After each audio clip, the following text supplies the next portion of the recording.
Now, we're starting with the episode 2 of Music Bodies podcast, talking about Pink Floyd. Right now, we have previously featured on the podcast Gabe, Hello. we have Gary, Yo. Hurley, Hey. and a special guest from the Music Breakdown and Mediocre Editor YouTube channel, Lewis. Yep, I'm gonna break down music today. And Phallus is gonna join in later because he was late, but it's not his fault. He confused the time zone. It's all good. Okay, so we're gonna go about the main discography of the band next to some live records, and we're gonna discuss some things in between. So, you know how it goes. Pink Floyd. What are your general thoughts about the band? Gary, what do you think about the band, like in general? Pink Floyd is a band that's definitely appreciated a lot by everyone. Like you see all the people with the Dark Side of the Moon shirts, and I think that for a long time maybe I thought that they were a little overrated, but as of recent, like really recently, I actually kind of went back and listened to their discography, quite a few of their albums, and I kind of realized that I had been unjust, and Pink Floyd is actually a great band, and I really do think they're deserving of all the praise they get. I think they're amazing. So many different albums and ideas and sounds they've explored over the years. Yeah. What about you, Hurley? They're personally one of my favorite bands. I've always had an association.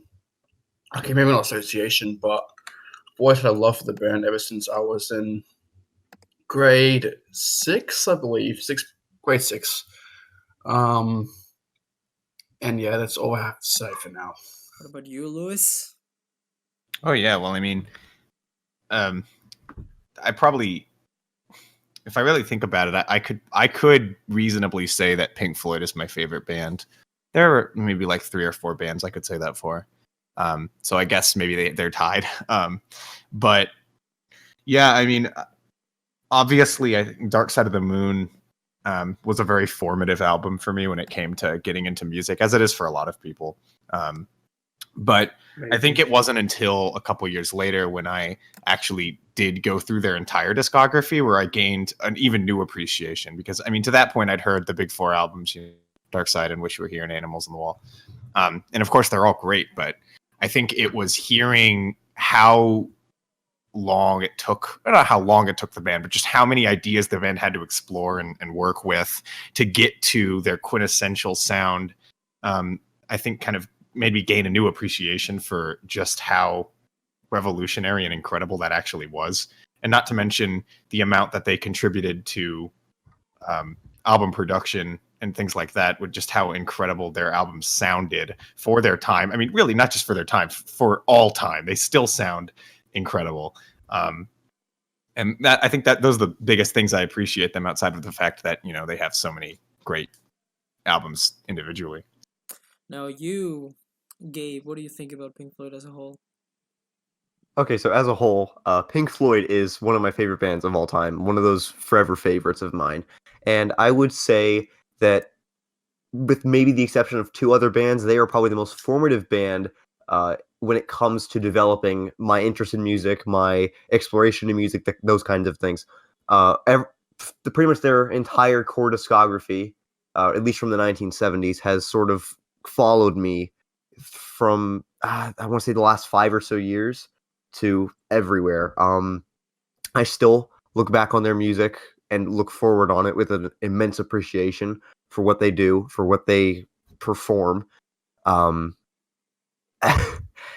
honestly a little wordless to describe them, because to me, Pink Floyd is just such a powerful band, not even just with their composition, but their emotions and their themes and things like that in their lyrics. I have a very big personal connection to some of their projects, and I'll go into that a little bit later.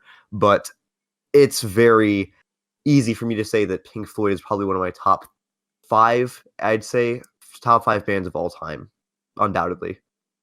Okay, I so agree. for me, Pink Floyd was a staple when I was growing up. When I was 8, I listened to Animals, and since then, It's been my favorite album of all time. They are a band that have just made progressive rock something popular in the media.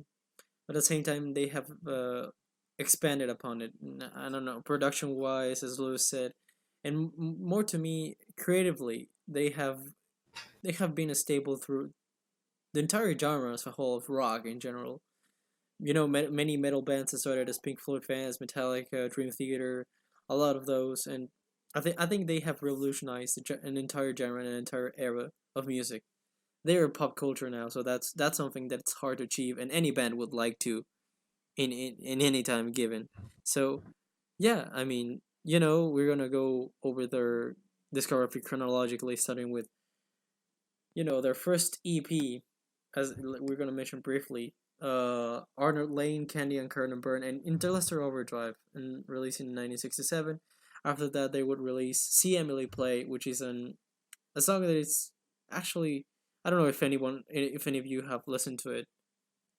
I've heard it. No, I I haven't. have. I think it's an awesome song. It's a Yeah, it's great. I love it. like 60s Wait. psychedelic nugget. Wait, see Emily play? Yeah. Yeah, I like it.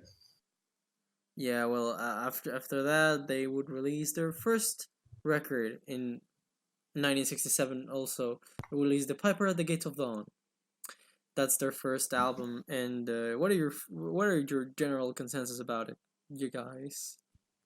It's terrible and I hate it. It's so bad. I'm kidding. It's my fourth favorite. I love it a lot. So it's trippy. It's maybe not trippy, but sort of. I love the psychedelic feel on it, and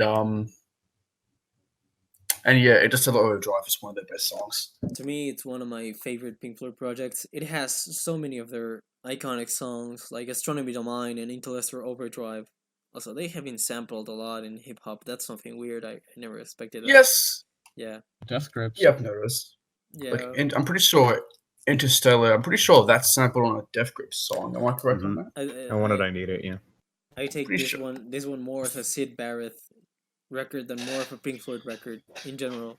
Yeah, it kind of is. Yeah, I think I'd agree on that to an extent. Well, I mean, it's kind of a weird thing to say though, because at that time, Pink Floyd really was like, Sid Barrett really was the frontman of that band, and who knows, Pink Floyd probably would have just been, or could have at least just been, a Sid Barrett thing if he stayed with them. So I mean, Norman Smith was the producer, and Norman Smith only worked with them until A Star's Full of Secrets, and then he shifted to the Sid Barrett solo discography, and that was it. Because, and I think the production of this record really gives it the psychedelic feel to it, and it's something weird. This is a weird record. It has a song about and has a song about bikes, and it's not. Yeah. They're good songs.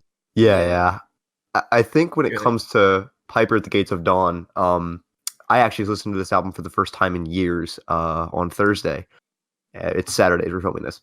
I listened to it for the first time in years, and I sort of realized that a lot of the themes I've heard about how it's very fantasy inspired and very psychedelic for the time, I think those all definitely play into, I think they're all completely true. Very 1967. Yes, exactly. Yeah. It fits the era, and I'm honestly kind of surprised that it wasn't, immensely popular at the time.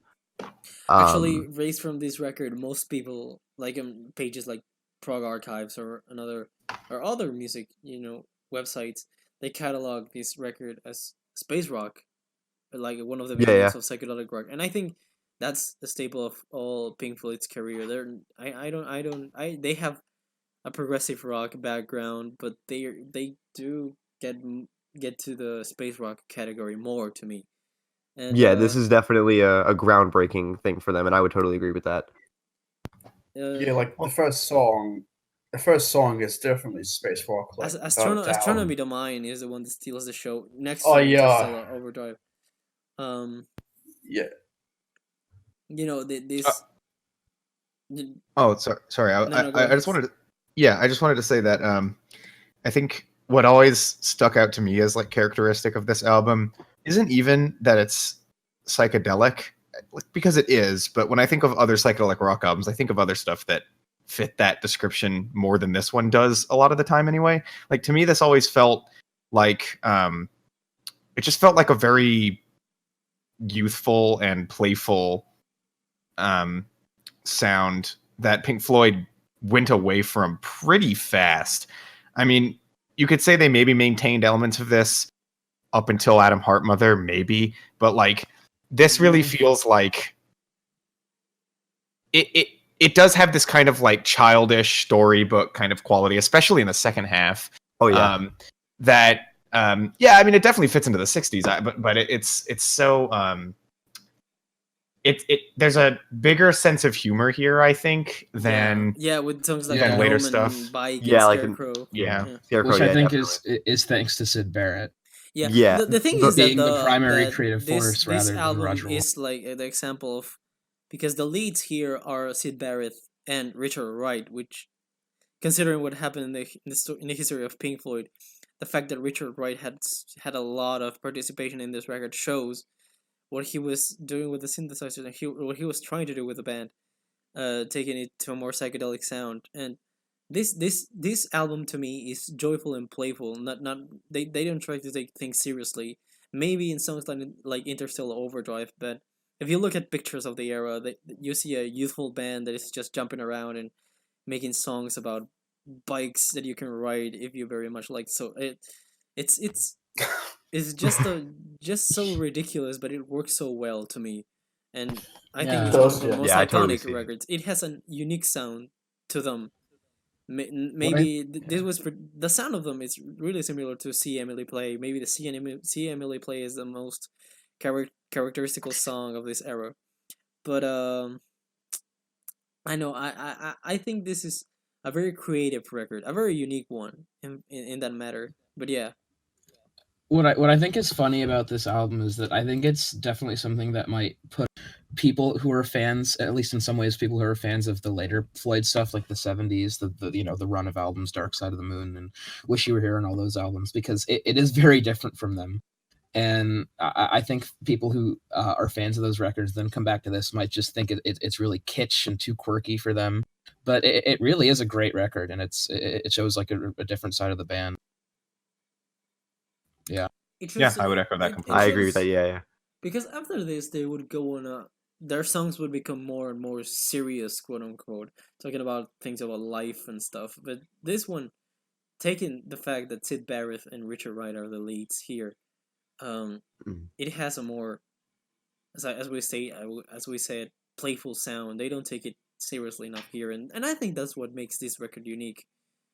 After this, they went to change of sound, change of melody, in fact, in their next record, 1968. Because after this, they had somewhat of a success. They would release another more properly psychedelic rock album called A Source Full of Secrets, which is what do you guys have to say about it? What do you guys think? It's a lot more weaker. I think it's more weak. Like, there are some highlights on here, like the title track, which I love, and Set the Controls for the Heart of the Sun, which I also love, and Corporal Clegg, or however you pronounce that.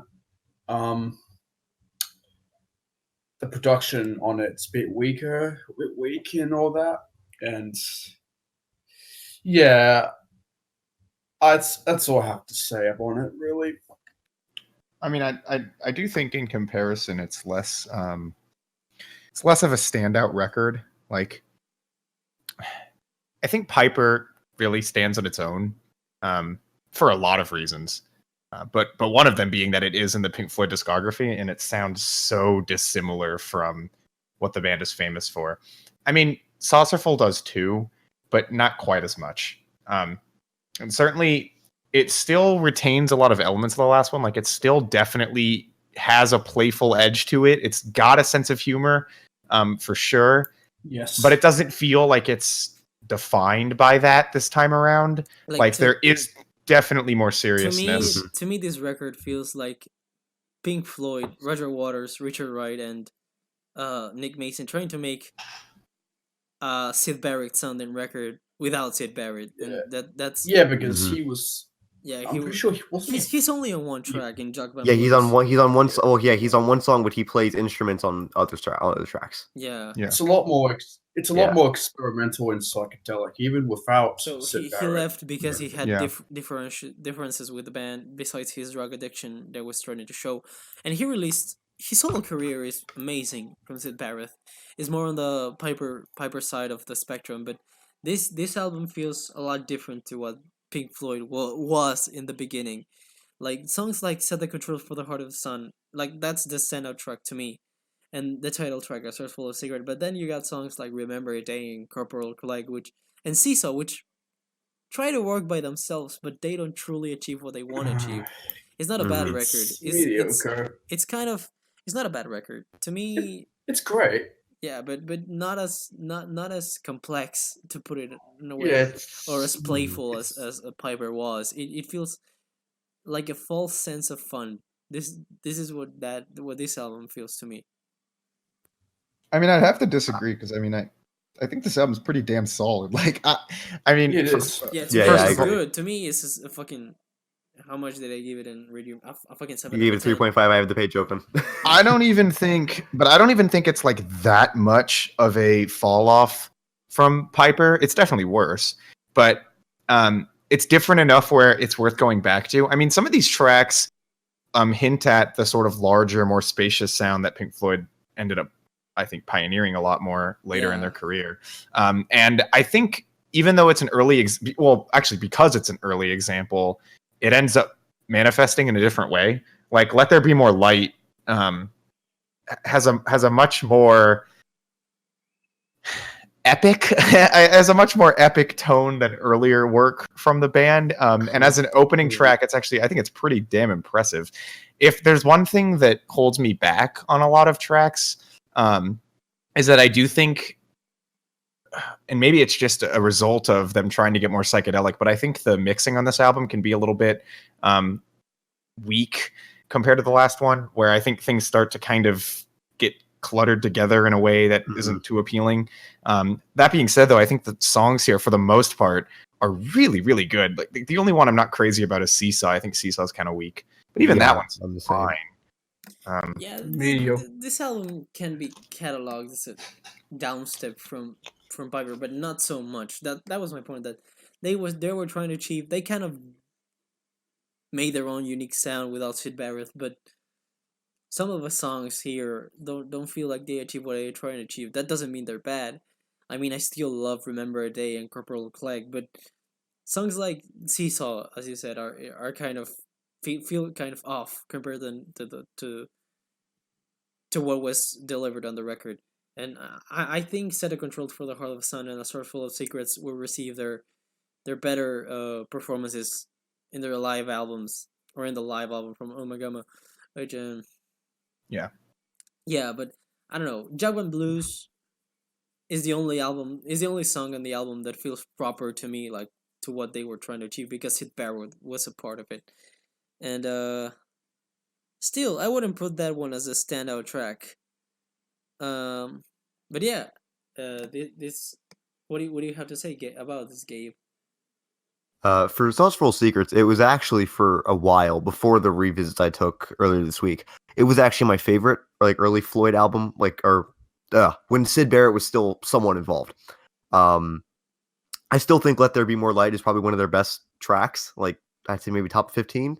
I love that song, and like Lewis said, it's very epic compared to the rest of their early discography, which I think is a signal of what was to come. And I'll get to that with our next album, with another track.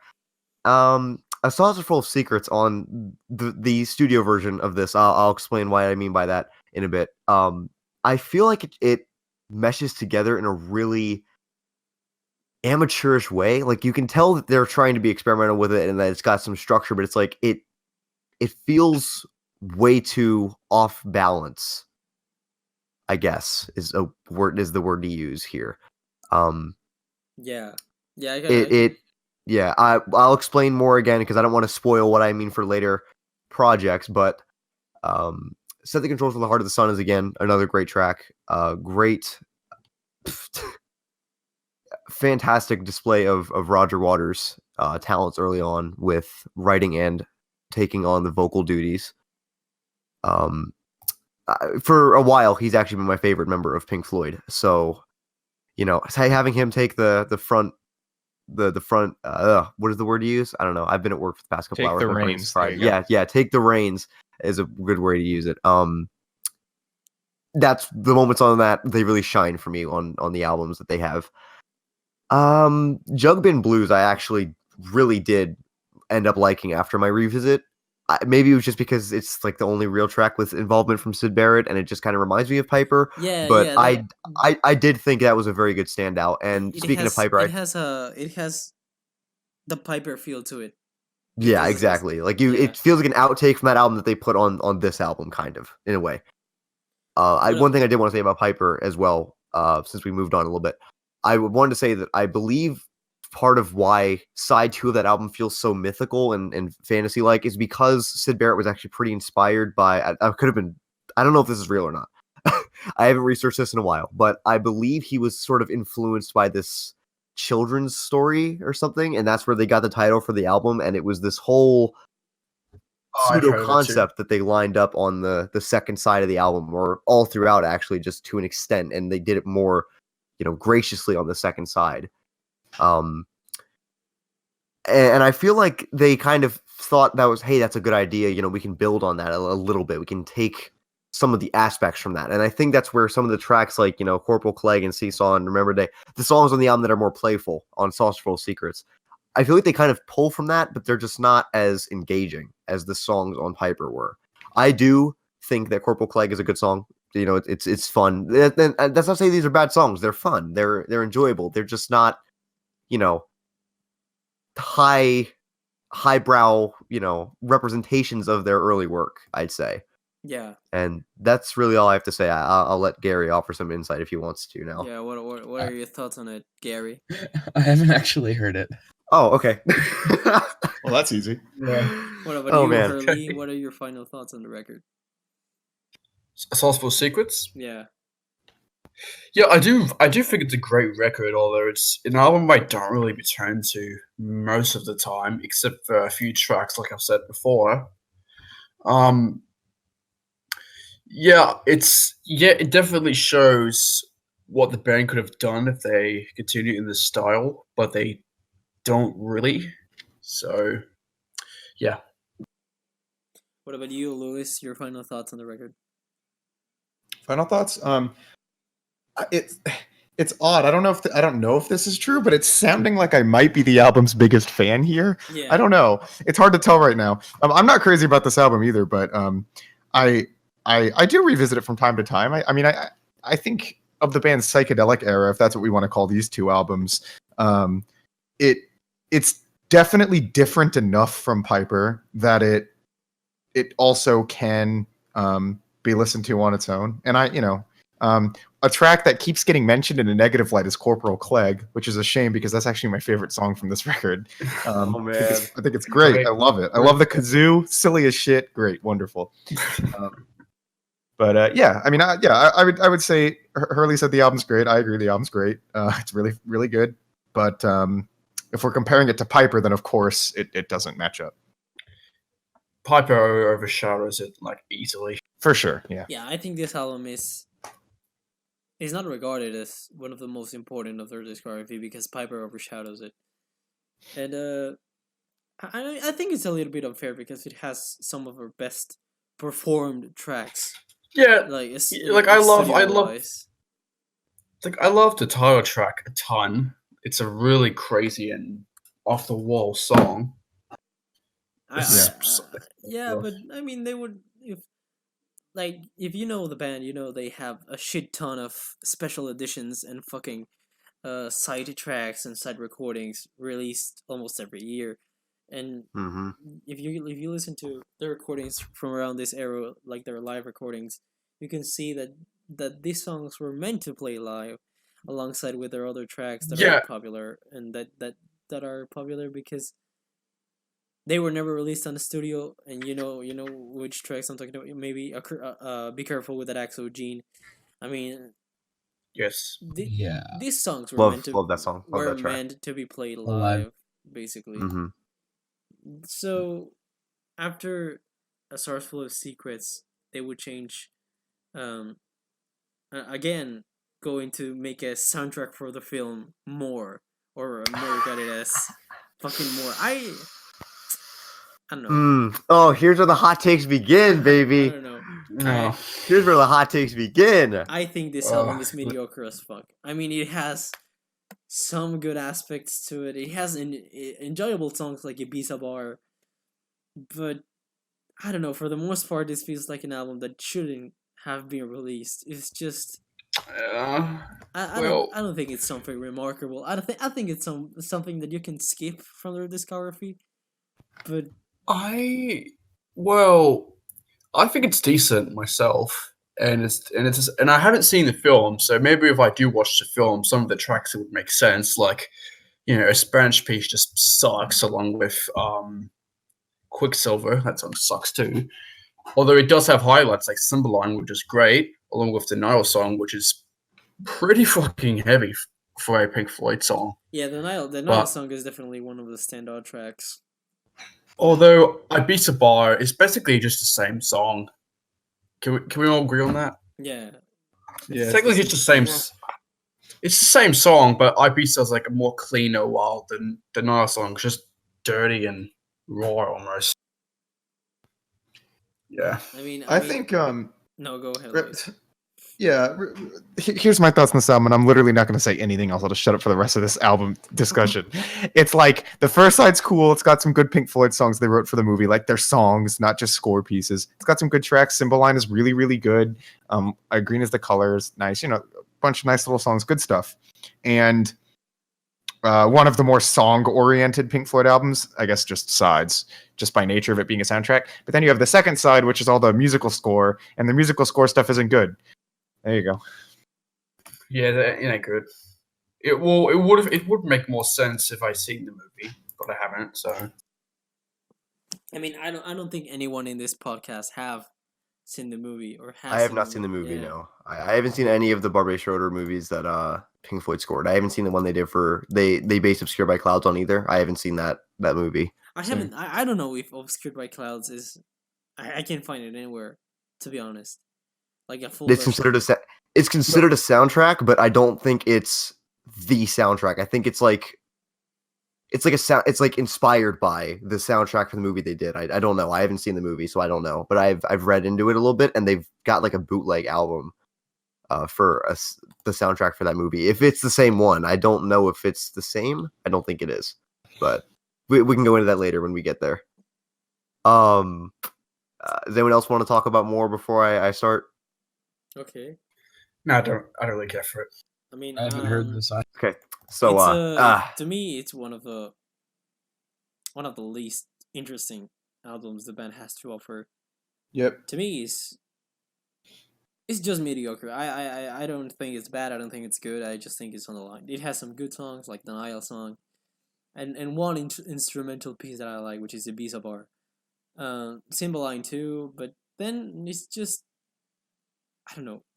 This doesn't feel like a proper finished record. This feels like scraps from what they could have done, and it doesn't feel like something that that needs to be remarked as oh, it's a standout album from the Pink Floyd discography. No, it's just something that most people skip and that I skip.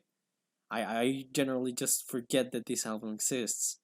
But yeah, I mean, it's not bad. It may I know that Gabe here loves it. I don't know why, but just yeah, I was just on his Rate Your Music, and you gave it a 10. It's not a 10, Or but is it's it- close. I have a very strange rating scale. I've gotten joked on it before about how 5 stars not exactly a 10. It's very convoluted, and most of it's very half baked. But bear with me. I personally think that More is top 5 Floyd. I'm gonna be completely honest. Put that out there right now. Why? I do believe No, What, I wouldn't. I do What? believe that. bro? So my top 5, I'm just gonna go off right now. I'm gonna go list off my top 5. So I think More would probably be at number 5. It's right off at that cutoff. Number 4 would be Obscured by Clouds. Number 3 would be What? well, this is where it gets hard. Number 3 is kind of like my jump off point where I can just kind of swap out any album that I really like by them. I'd probably say number 3 is probably either The Wall or Dark Side of the Moon. Number 2 is Animals, and then number 1 is Wish You Were Here. I'm not so sure why I always find myself attracted to the albums that people don't like out of people's discographies. For example, with Swans, I really love Greed. And with Pink Floyd, I love More. So, it's... But can you explain why? What do you find? Why do I like it? Okay, I'll explain why I like it. So, I found this is probably one of the first full Pink Floyd albums I'd ever actually listened to, and I sort of dwelled on it for a little bit for years. I'm talking years. Like, I think last year was the first time I actually gave it a full chance in a long time. And I must have come back after hearing Cymbeline and the Nile song outside of it. I'm okay, these sound great. I want to hear the full album. And I'd gone in knowing that it was, it's okay. It's skippable. It's kind of filler. It's mostly soundtrack stuff. And I wound up actually really liking the stuff that goes on this album. Now, it's, again, a lot of this is, I honestly don't even know why I like this album as much as I do. It's one of those things where it's like, I shouldn't like it this much, but I do. It's very...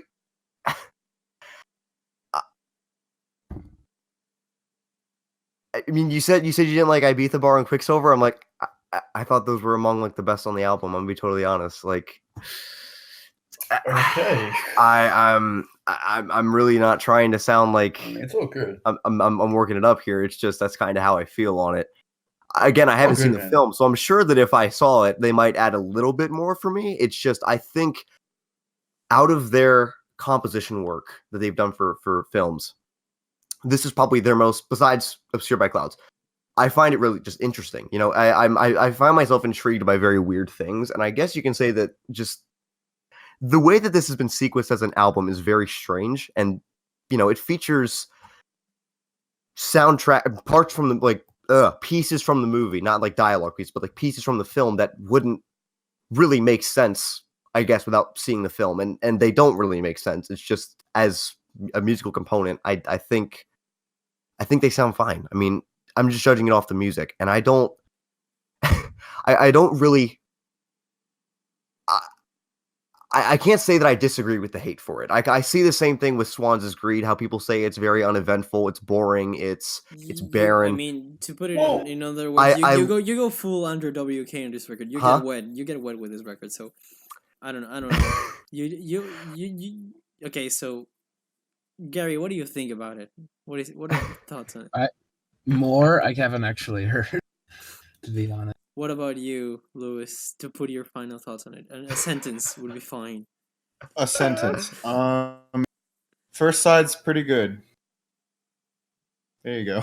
Okay. There's also a second side. There's so Yeah, there is. People That's are- true. people That are is a gonna hate- fact. There is. This is where the hating of me begins, because this is where all my BS hot takes begin. Yeah, you posted Ah. I can't wait, but it's okay. You'll recover. Okay, so I'm gonna get banned from that. I joined Lewis's server last night. I'm about to get banned already. I'm pretty sure. No, I don't care. no.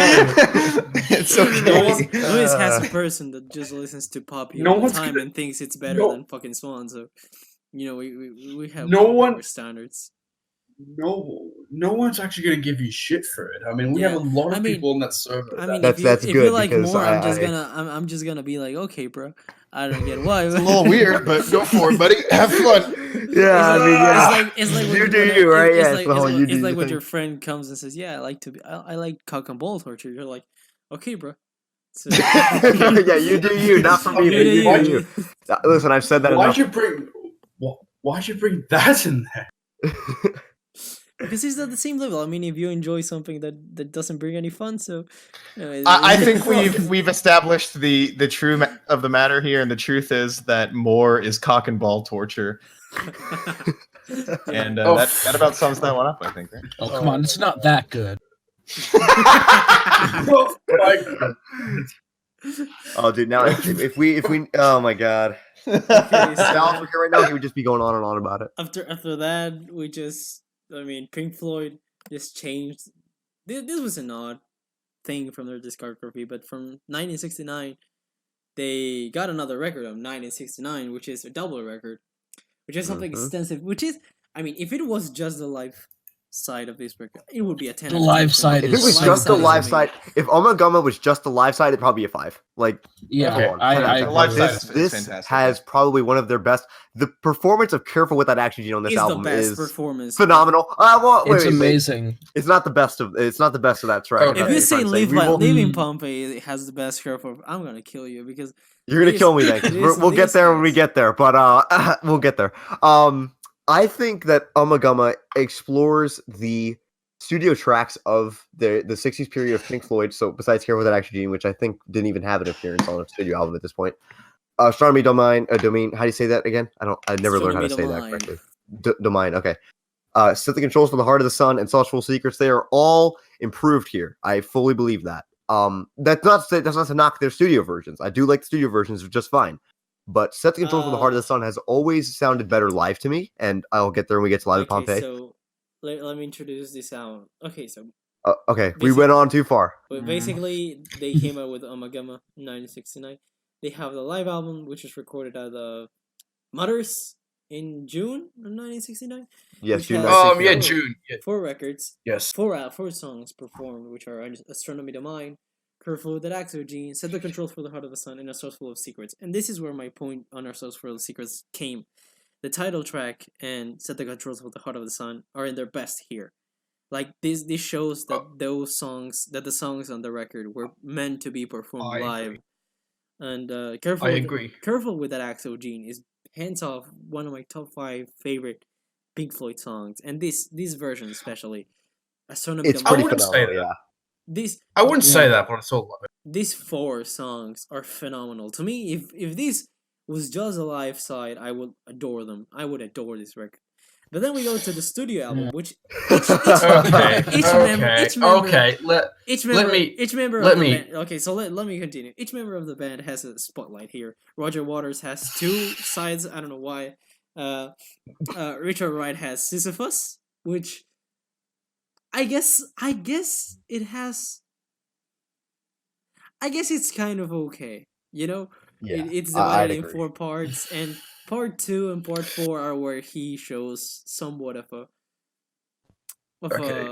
consistency. Then we had Roger Waters with Grantchester Meadows and several species of small furry animals gathered together in a cave. Together in a grooving with cave. pig. Oh my fucking god! These- This is an amazing title. I love the title. These 2 are just this to me when I first listened to it, I had listened to their first 4, and then it I went back to this and I was like, okay, this should be good. I like Roger Waters solo stuff. Why not? This is not a good. Okay. This let is me- just this is Alright. Species is probably the worst Pink Floyd song I've ever heard in my life. yeah. To me too. Several This is species. one of the worst things. Like I because it's well known that they try to make an album with just sounds from Yep. yeah Household Objects was the name I Household think it was going Objects, to be. yeah. But Yep. but Yeah. this song, It's so bad. it's It- just What song?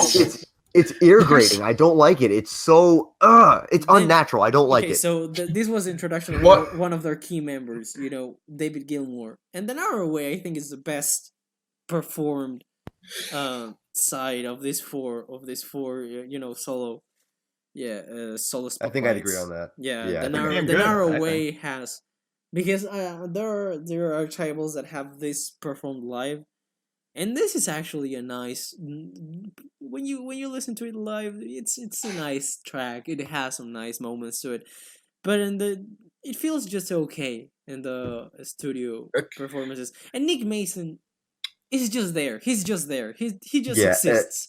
He's something that happens for a reason, and I don't know why, and I don't know, and I don't want to know why. But I have something. Okay, so I actually really enjoy Omagama. Like, I think it's great. If I have to be completely honest, like, if I it's actually only better than A Source Full of Secrets, but only a little bit. I think it's the second best up to this point, and like like the live stuff on the first disc is definitely amazing, like without a doubt. Like the top, like A Source Full of Secrets, the live version is definitely better than the studio. Okay, so parenthesis. The packaging on the original pressing of this record is fantastic. Like I haven't, like I have not gotten a copy of it, so I no, can't say anything about. Yeah, but Well, continue, Hurley. Would you take? yeah, like I even like the studio stuff in here. Like I actually do think Simfist is great, while Grantchester Meadows is just mediocre. It's not. It's just mediocre. Like I don't care for it. While special species of small furry animals gathered together in a cave and grooving with pick, it's entertaining for the wrong reason. Like I think it's entertaining. I don't think it's entertaining. When I listen to it, I just feel annoyed because of all the fucking samples that are taking place. I actually I like that song. It's funny. Yeah, I agree. I think it's Quality to Roger Waters making the dumbest song Pink Floyd ever did, and I actually enjoy it. It's so stupid. I think the dumbest like- song Pink Floyd ever did takes the Dogs of War takes the spotlight, but we'll talk about that later. And Sure. Okay. Sure. Why? Okay, don't spoil it.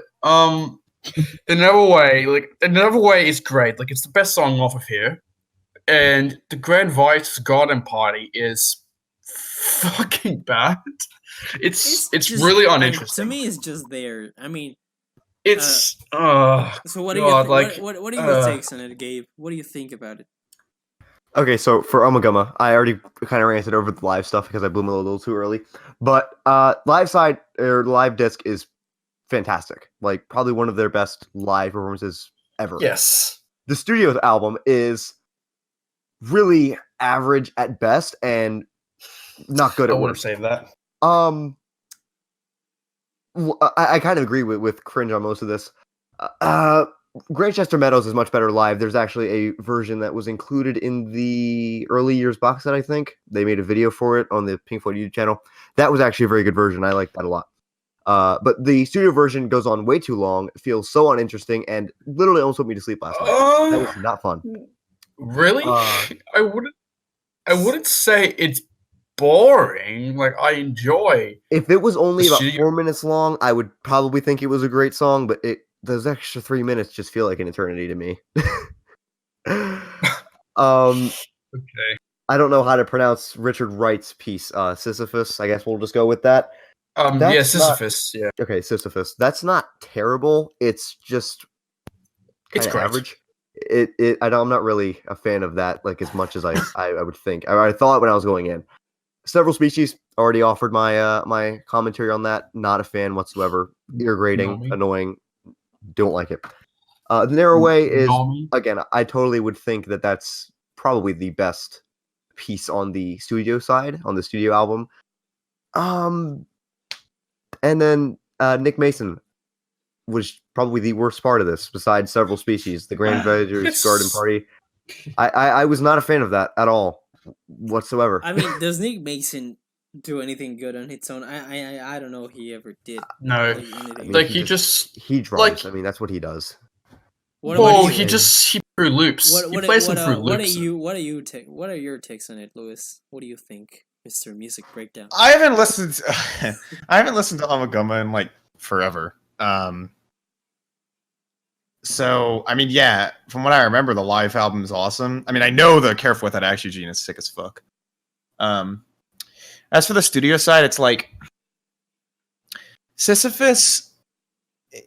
It sounds like a guy who's familiar with the keyboard tries to make a classical composition of some sort, or like a modern classical kind of thing, and that's exactly what it is.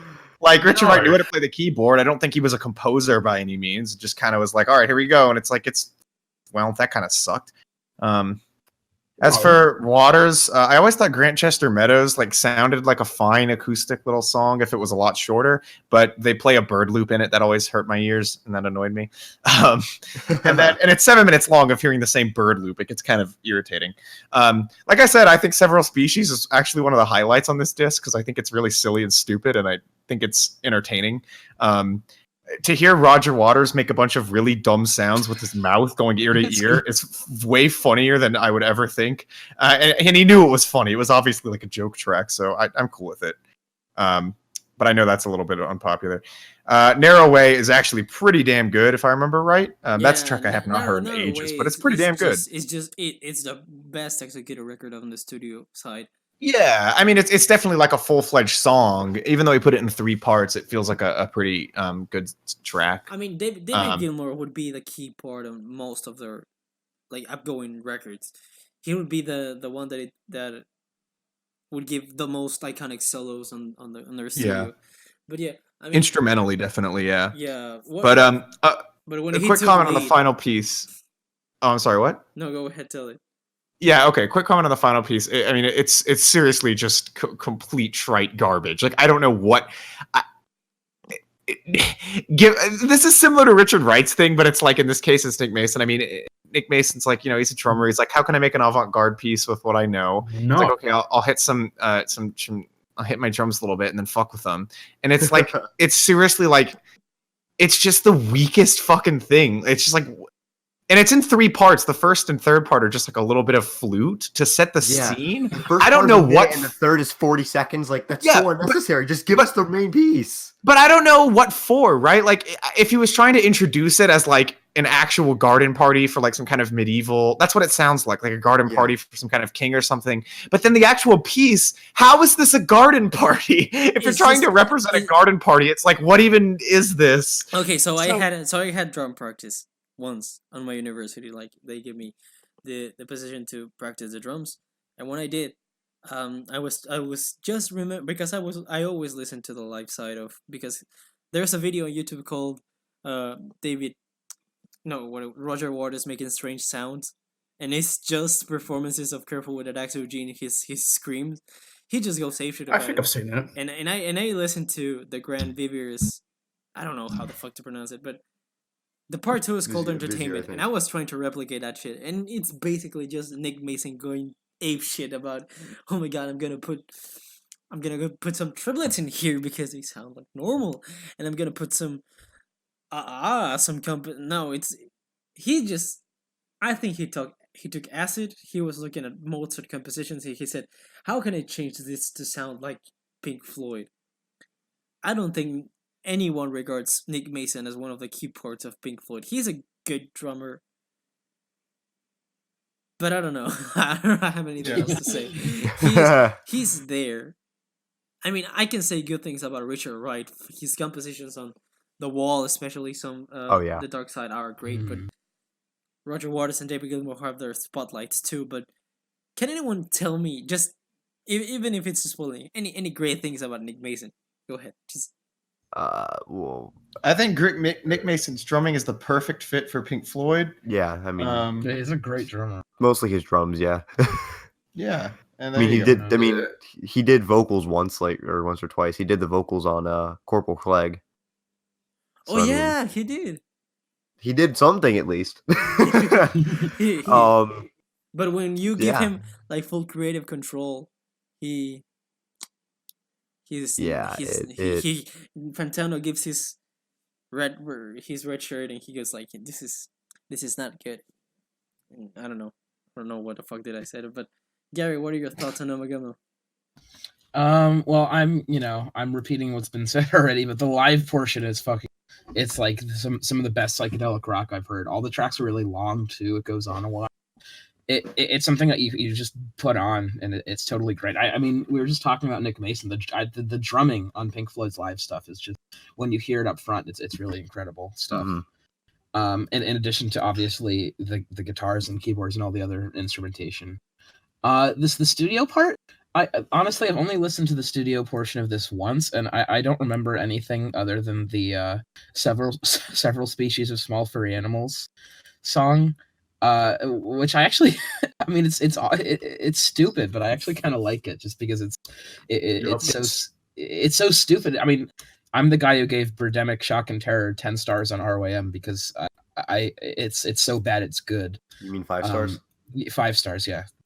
10 out of 10, 5 stars. 10 out of 10, 5 stars. That's the correlation there. But it's so stupid. It's just funny. I get enjoyment out of it that way. I think yeah. Roger Waters has this kind of inclination towards experimenting with production and sound in all his solo stuff. And I don't know, this song just feels, when I listen to it, if I'm drinking something, I'll be like, yeah, okay, bruh. Grantchester Meadows. Okay, bruh, yeah. And after this fantastic piece of Pink Floyd's discography, we would change towards another direction with our 1970s release, which is much better to me, which is on its own much better. Just the title track, Atom Heart Mother. And Atom Heart Mother is an underrated record. Underrated in their discography, underrated is. in general. This has one of the It- it's when the progressive rock aspect of Pink Floyd properly shows. Pink Floyd hates this record because they even they hate even the cover of it because they just went outside and they found a cow and they took a picture of it, or that's what the story says. And That's a great cover. What are you talking about? No, they got someone to go out and take up a quote plane or something like that. Uh-huh. And they found a cow and, and they basically just hate the record because of how rushed they think it came out. But I think it's fantastic. I mean, They- the sweet Atom Heart Mother is just fantastic. It's amazing. The Yeah. title track is great. It Yeah. has 6 pieces in it's it, really good. and the fact that they got an orchestra to play with them was really interesting to see. They started to show more technicality in their performances and all. Alan's Psychedelic Breakfast is one of the most underrated Pink Floyd tracks, and I love it. I love the sound samples on it, like it's done properly there. And Summer 68 is just a nice track because it starts really nice, like dun dun dun dun with the piano, and then I don't know who does the background vocals, but this is a great album. I mean, Atom Heart Mother just takes the spotlight for me, like the title track. It's just 23 minutes of brilliance, and I think this record deserves some love. Definitely one of my favorite Pink Floyd records. And yeah, that's what I have to say about it. What do you guys think about it? I love. Go ahead, Rick. I'm sorry. I love the title track a lot, but the only issue I have with it is that Nick's drum fills just sound sloppy and it sounds sloppy and it's a bit distracting a little bit most of the time. But when he's not doing the stupid fills, it's actually really entertaining. Like I love it a lot.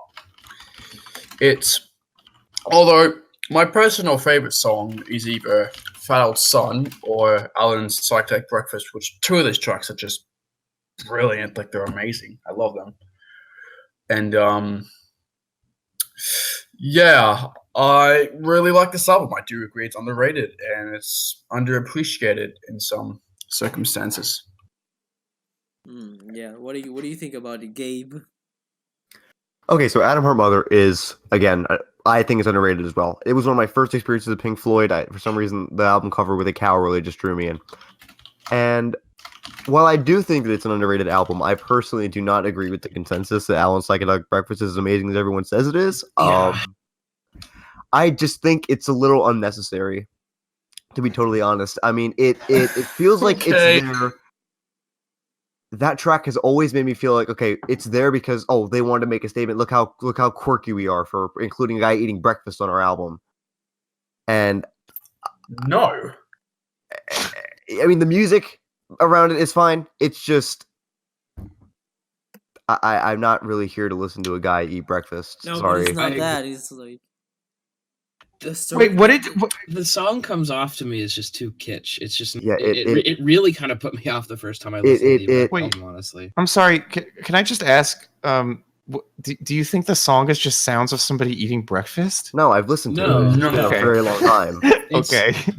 No, Yeah, I no, was yeah, I've gonna heard say it, that. yeah. Because I was gonna say like, that actually is my No. favorite track on this album. But like, I've yeah, heard they it have. before. Yeah, I that's why I said the music surrounding it is. I think it's fine. It's just I don't like the whole aspect of we're gonna include a guy eating breakfast. It's just that part is what bothers me. The music's fine.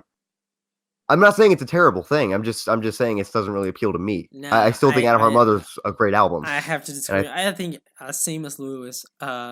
Alan's Psychedelic Breakfast is my favorite track from this one. Is the one that stands out the most to me.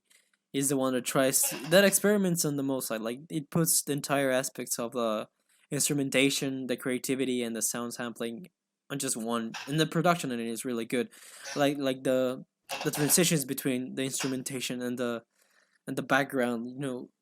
Guy eating his breakfast and having his mental thoughts on it on his daily day. He has a really funny voice, and it's a funny track, and it's a great. This is a track I would make you listen if you want to listen to the most psychedelic and creative aspect of Pink Floyd. It's it's not an easy track. It's not an easy album in the same in that same part. I'm not saying it's hard to listen to, but it's one of the most.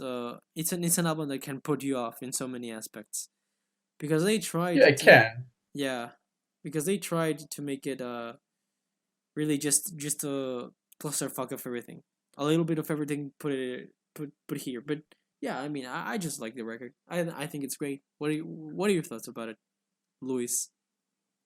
Oh, yeah. I mean, I would pretty much second everything you said. Yeah.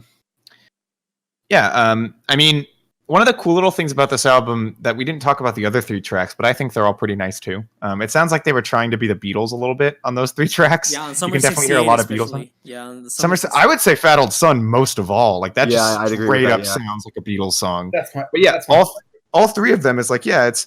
But I like those songs. I think the best track is Psychedelic Breakfast, and the reason for that is that it's funny because I was just talking about with what Nick Mason did, that it sounded like he wanted to make an experiment that would represent some kind of event, but he failed completely because it didn't sound like a garden party.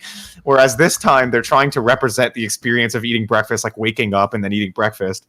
And I can agree the sound effects were unnecessary.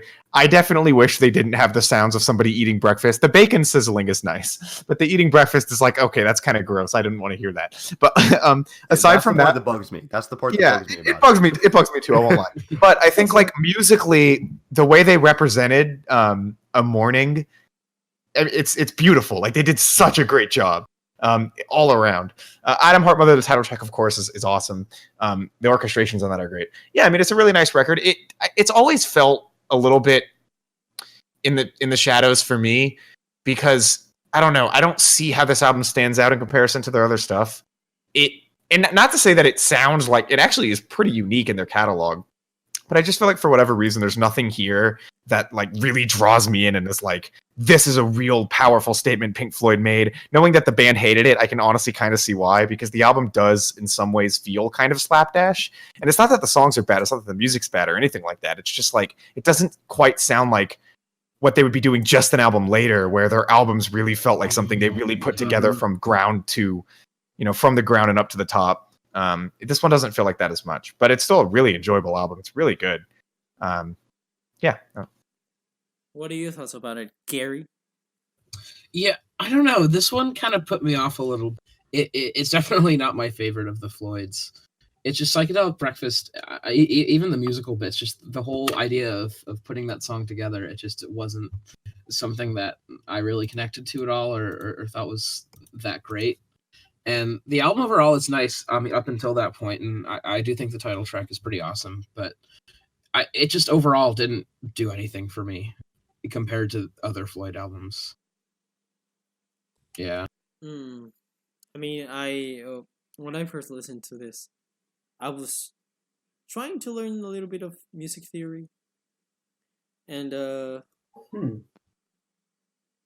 well, when I got to which is basically just a straight up suite, the Adam Hartmother title track, I realized that this is just a great song. It's a fun little experiment, and I disagree with the facts of the man chewing, but I mean the bacon sizzling and the eggs just getting fried. I just like I think that's a nice like ambient sound. It's cozy. Yeah. It's something comfortable. It's something I listen to every morning when I tried every morning, quote unquote, when I cook my breakfast at 6 p.m. But it's just Wait, 6 p.m. It's just a nice record. I disagree that this album can put off most people, but I disagree on this that this record does not compare to most people records. This record is really good. It's really creative. It has so many unique aspects to it. I agree with the fact that Fat Old Son and Summer '68 feel like a Beatles song straight off the bat. I don't know which one of the members of Pink Floyd had an averted love towards the Beatles. I think it was David Gilmour. Maybe I'm wrong, but yeah, I don't think I would imagine it was all of them, but I guess I never. I don't think Roger Waters loves anything really, but That I might think be he true. has That might be true. I think he has no soul, because yeah, and after Adam Heart Mother, you know, they would come to a little bit of experimentation, because then they would release one of the most iconic and, well, to put it really, one of their best records. In 1971, they would release Medley. Oh boy. Which has their first proper Yep. yeah, their first proper epic song, which is Echoes, the self-titled track. Yeah. Just right after that, Echoes is fucking amazing. Echoes, Yeah, There's no denying it's that. unbelievable. Echoes is like top Yeah. 5 Pink Floyd Echoes, tracks yeah. ever. Yeah, undeniably. Oh man. I'm just This gonna is say where the this. circle jerking begins now. But Like, this is where it's here's gonna the get thing. serious. No. Here's the thing. The other songs on this record are actually really good too. Most Yes. people think Yeah. Saint Tropez and Seamus. I don't get it. How do you call it? Because of the dog Seamus. samples. I like the dog samples. Uh, I don't care what you guys say. I love the dog samples. Well, Yeah, I think Seamus is fun. Yeah, Seamus Yeah. is okay. Like This tracks one of these days has one of the most iconic bass lines. yeah. I love the song. Oh, what a fucking opener, A man. Pillow of I Wings love 2 One of is These great. Days. Oh my God. Fearless is really good, and Saint Tropez and Seamus are just the band having fun, and I love that. This album has, I think it summons up all their aspects up to this point, because it has the kind of technical and experimental and creative edge on Echoes. It has their psychedelic rock and funny feel in Saint Tropez and Seamus. It has their longer track kind of epic feel on One of These Days, A Pill of Wind, and Fearless. And yeah, this is a great record to start off with their with the discography in general, and I really like Well- it. I think it's great. Well, with the previous record, it sounds like they were trying to explore that type of sound, but with metal, they actually nailed it a lot, without a doubt. Echoes, I'm just going to say, Echoes is not only my favorite Pink Floyd song, it's one of the greatest things I've ever heard. Top 5 songs, easily. Like, what? Holy fuck, man, what a song. Like, I'm sorry. I love this song. It's one of the greatest things ever. No doubt. Like, yeah. Just wow. What do you have to say about it, Gabe?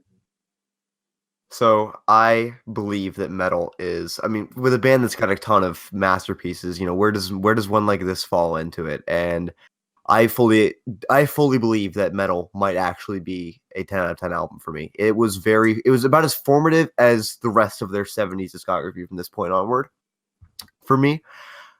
Pillow of Winds was one of those songs that I kind of realized upon re-listening to the album at a point where I was like, oh my God, this is beautiful. I love this. Metal came back to me. I listened to it once when I was 12 or 13, and I kind of floated around with it for a bit. I mostly came back to Echoes in One of These Days, but I floated around with the album for a long time. And Metal came back to me as a full album during a very tumultuous period of my life where it was not the best of times for me whatsoever. It was very depressive. And I think Pink Floyd soundtracked most of that experience. We'll get to that with later albums. And I kind of realized that this entire album is not only their most cohesive to date, but also just one of their most powerful overall. Something that Pink Floyd's always been great about is sequencing. And I think that the sequencing of Metal is perfect. I'm going to be completely honest. I'm going to put that out there right now. I think that One of These Days has a pretty massive payoff already at the beginning of the album. You know, it's epic. It's one of their most epic tracks probably ever. But then that it comes down with Pillow of Winds, and then it slowly comes back up with Fearless, and it comes slowly back up with Saint Tropez, and then it kind of stagnates with Seamus, and then with Echoes, it rises all the way up and comes right back down where it started. It's, oh my God, it's fantastic. I cannot think of words to put into this album, because Metal, oh man, It's not. I mean, we already went over my top 5. It's not top 5 for me, but it's if more were to be swapped out, metal would be my number 5. I think more Wait, needs to be wait, swapped wait. out. I It mean, is. would you replace wait, cock and ball wait, torture wait. with a vanilla cake? Yeah, I think you would. Oh, no. Even No. Did you just say that more was better than metal? Did you just say? I mean, yeah. Yeah, I mean, it generally, I think metal is better than more, but it's just in my top 5. You know, it kind of interchanges. I was gonna scream at you if that was the case. What do you think, Lewis, about the Echoes? About Echoes in specific, or the whole album? Not the whole album. I'm sorry. What do you think about? Oh, Metal? yeah. Well, I mean, it's phenomenal. Like, this is where they take off for sure. And that's not counting Piper, because I think Piper is such a different sound. But like, not forgetting that, metal feels like this is where they found their sound, and this is where the 70s streak begins, even though it technically isn't, because there is an album after it that breaks it. Don't go there. Oh, but still, I'll fight you. Don't worry about it. But No, anyway, I bet you will. anyway, no, but seriously, like, I would agree that the structure of this album is really, really smart. I think you might have said it's their most cohesive or most well structured. At that point, it was their most. At that point, okay. Yeah. Okay, No, good, not overall. Just okay, at that because point. yes, I would. Then yes, I would 100% agree with you.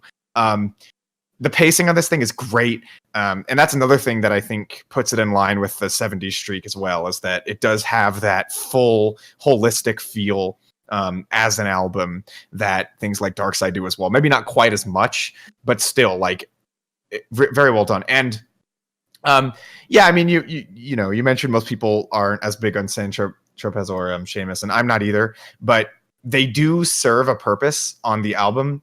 It's not like I get to those tracks and I feel like we've just taken a nosedive or something. I think they serve a purpose to lead you into Echoes, which at the end of the day does kind of feel like what metal is all about, is getting to Echoes, which is not to say the other songs aren't great, because they are.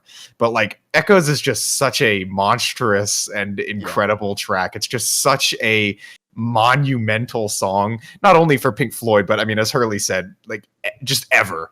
That it feels like it's the kind of thing that's worthy of being built up to in that way. And I mean, as far as Echoes goes, yeah, it's just stunning. The structure of that track alone is unbelievable. I mean, they don't even really do that much in the song, at least not as much as, like, I don't know, a band like fucking Dream Theater or something would do in 20 minutes. I don't know.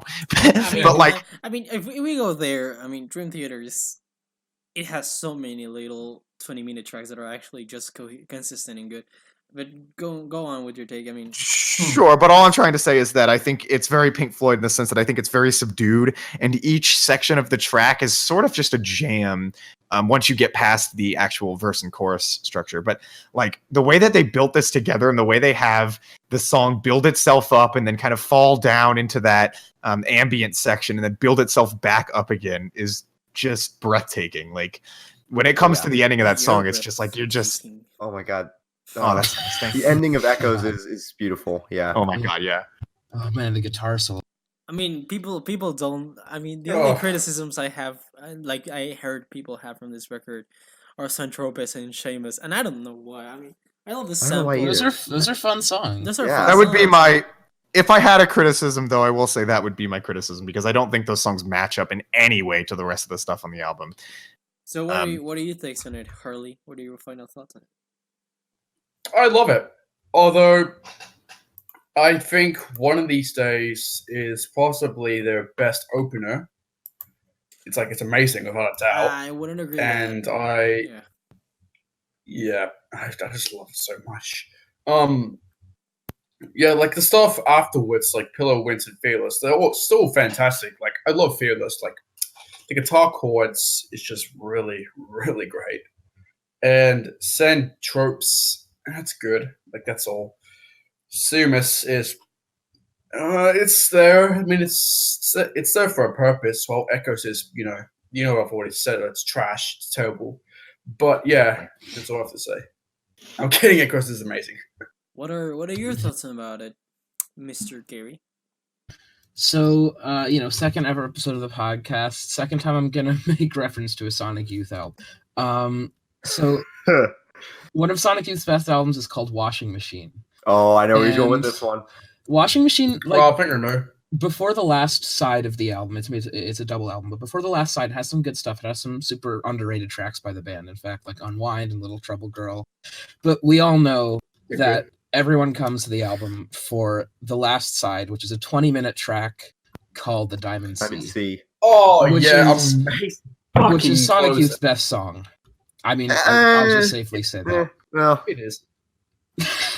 And I think that there's like something to be said of a rock band going, you know what, we're not gonna only take like 10 minutes or something like that. No, we're gonna take an entire side of an album. Remember, metal is coming out in this 1970s when everything's coming out on vinyl LPs. So this is an entire side of an album. Of a vinyl 12-inch record that Echoes takes up. And I mean, of course, I've already said that I agree that the first side is great. Even Seamus and Saint Tropez are fun songs. But man, Echoes is just it almost feels like proto post rock at some points. The way it just builds and crescendos and the guitar parts and the sort of things that come back when it builds up again it's just such an incredible song. I love it so much. It's also strangely calming. I think it's just yeah. It's got like serenity. I mean, that's kind of where I get it. Yeah, like especially the ending part. Like it's very calming song. What are your thoughts about it? Cringe? Well, I think it's fucking. Well, I think it's terrible. Yeah, I think it's a terrible record. I mean, it's not compared to More because More is actually better, and it's my favorite. Yeah, More's better. Yeah, More I has, knew I was gonna get made More fun of has for that. More has their instrumental side, and that fucking beats the shit out of medley. So yeah, I think Echoes in and of itself, it steals the show. As you said, it's a 20-minute track that needs to be listened to in some point, and I mean the other songs are not anything like bad. They're great. I love them, and it's a really consistent record. And yeah, I think it's one of the staples of the band, and I think it's one of those tracks the if you want to get to Pink Floyd, you should listen to at least once. After this one, they would release before their, as Lewis calls it, 1970s misstep. They would come out with a live album that here Gabe adores, which is Live at Pompeii. Oh my god! Yeah, I didn't even think we were gonna get to that this quickly. Oh my god! Okay. So it was recorded in 1972 and has two parts of Echoes. Careful with that actor Gene, One of These Days. A Source Full of Secrets, Says the Control for the Heart of the Sun, and a song that is really strange called Meddling Knobs. And it has little interviews to the band. And I think this live album is... It's not their best live album. It's not their worst live album. No. It's a good live album. It's not the best performance of Careful with that actor Gene. It's their best performance of Echoes like live cut down, but the story surrounding this live performance puts Roger Waters as a cunt. Like it starts building up that whole cult around the fact that Roger Waters was an evil man, and it's still a pain in the ass to work with. There's a story that he pushed David Gilmour into one of the pits of the Coliseum because this was recorded in the ruins of Pompeii. That's the name that live at Pompeii, which gives the live album a really unique sound to it. I'll give you that. It gives Echoes a nice feel to it, and One of These Days too. And yeah, I mean, this is a must listen to all Pink Floyd fans because the interviews that are on this record really gives you a kind of context to what they were aiming towards on their discography. And yeah, I mean, this is a great... I mean, A Source Full of Secrets and Set the Control for the Heart of the Sun are great on this one too. I think they're better than Amagama. But Echoes here takes the spotlight, and One of These Days too. Madeline... I don't know how to pronounce that track. Mademoiselle Knobs is fucking it's just weird and it's good and it works for a while. But yeah, I think this is a must listen record. But yeah, what are your thoughts on it, guys? What do you think about it? Okay, Gabe, so I haven't. I haven't really heard a lot of this album. Not album, sorry. I haven't heard a lot of this performance, although I do love A Source of Secrets and Echoes and Careful of That Axe, Eugene. It's like the only few songs that I actually know, along with Oyo, One of These Days as well. I've only heard like 4 songs on this concert, and they all are fantastic. And I haven't really heard enough of this, so I can't really have a lot to say about it. what are your thoughts about it, Louis? I've never listened to it. What do you Wow, you call yourself a Pink Floyd fan, and you haven't heard a single second of it. Yeah. What are your thoughts about Normie? it, Gary? Pompeii. Yeah. Yeah. I haven't done the full thing. I have not done like every Pink Floyd release like I think everyone else here, but I know the version of Echoes from it is really cool, and it really kind of differently from the album version where it's more focused on the composition and the production. I think it brings the guitars and drumming more to the center, where you really get to see that what great instrumentalists they were, and just that guitar solo is really incredible on its own. So yeah, the version of Echoes, which is what I know from it, is really good, and if it's as good as that overall, then I can say it's a really strong live album. Now after that we have the person that stands the shit out of this record. Gabe, what do you think about it, man? okay, so I have to Awful. give some back. There's some background to this whole thing about why I'm obsessed with Live at Pompeii. So, again, similar to how metal came to me at a very tumultuous time in my life, about a month into this period of my life, I actually watched Live at Pompeii for the first time. And at first, when I first put it on, I thought it was pretty normal. I thought it was pretty standard. And then by the time the film was over, I realized pretty much my life was changed, because from that day forward was when I kind of realized I took music seriously. That film is probably the most life-changing experience I've ever had with music. And I say a lot of things have changed my life. Whether it's major or small is really up to, devoting some attention to those things. But I would definitely say for sure that Live at Pompeii is the most impactful experience that I've ever had with music. I've waited to discuss this all night. So, Live at Pompeii is, in my opinion, besides their studio material, the peak of Pink Floyd. I think this is Nah. probably if I were to show, I said besides studio What? material. Nah, brother, this isn't it. This ain't it, my man. You already know. I don't. Okay. I wouldn't. I wouldn't go I as far. wouldn't I mean, say. it's great. It's just a great live performance, but I wouldn't put it as the peak of the band. It has nice performances, but it doesn't show them being as cohesive as they would feel on another live albums, on another live album. But yeah, this is. I know which one you're. Okay, I will get to that when we get to that one. I know which one you're talking about. But I'm probably the biggest buffoon in this voice call right now. I'm not even gonna lie to you. But That's okay. there's no At least stopping you while heard I'm the ahead. damn thing. There's no stopping while I'm ahead. So I've seen this film probably about 50 times.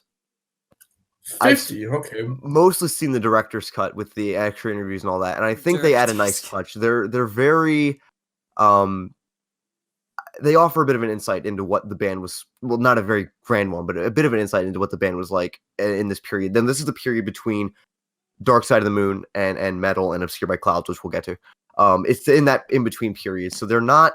You can actually hear them working on Dark Side of the Moon in the director's cut of the film, which I think sort of adds to Live at Pompeii's contextual power. It shows them right between the beginning of greatness and then the ascension to greatness.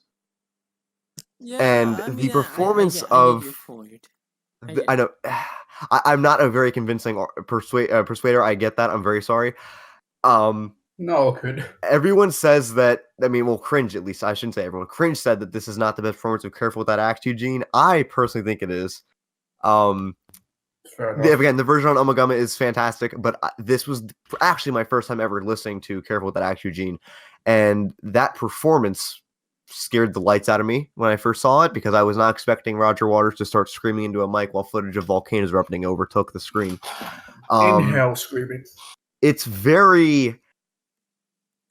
I guess the reason why this album or this film album, whatever you want to call it, appeals to me is because it's so raw.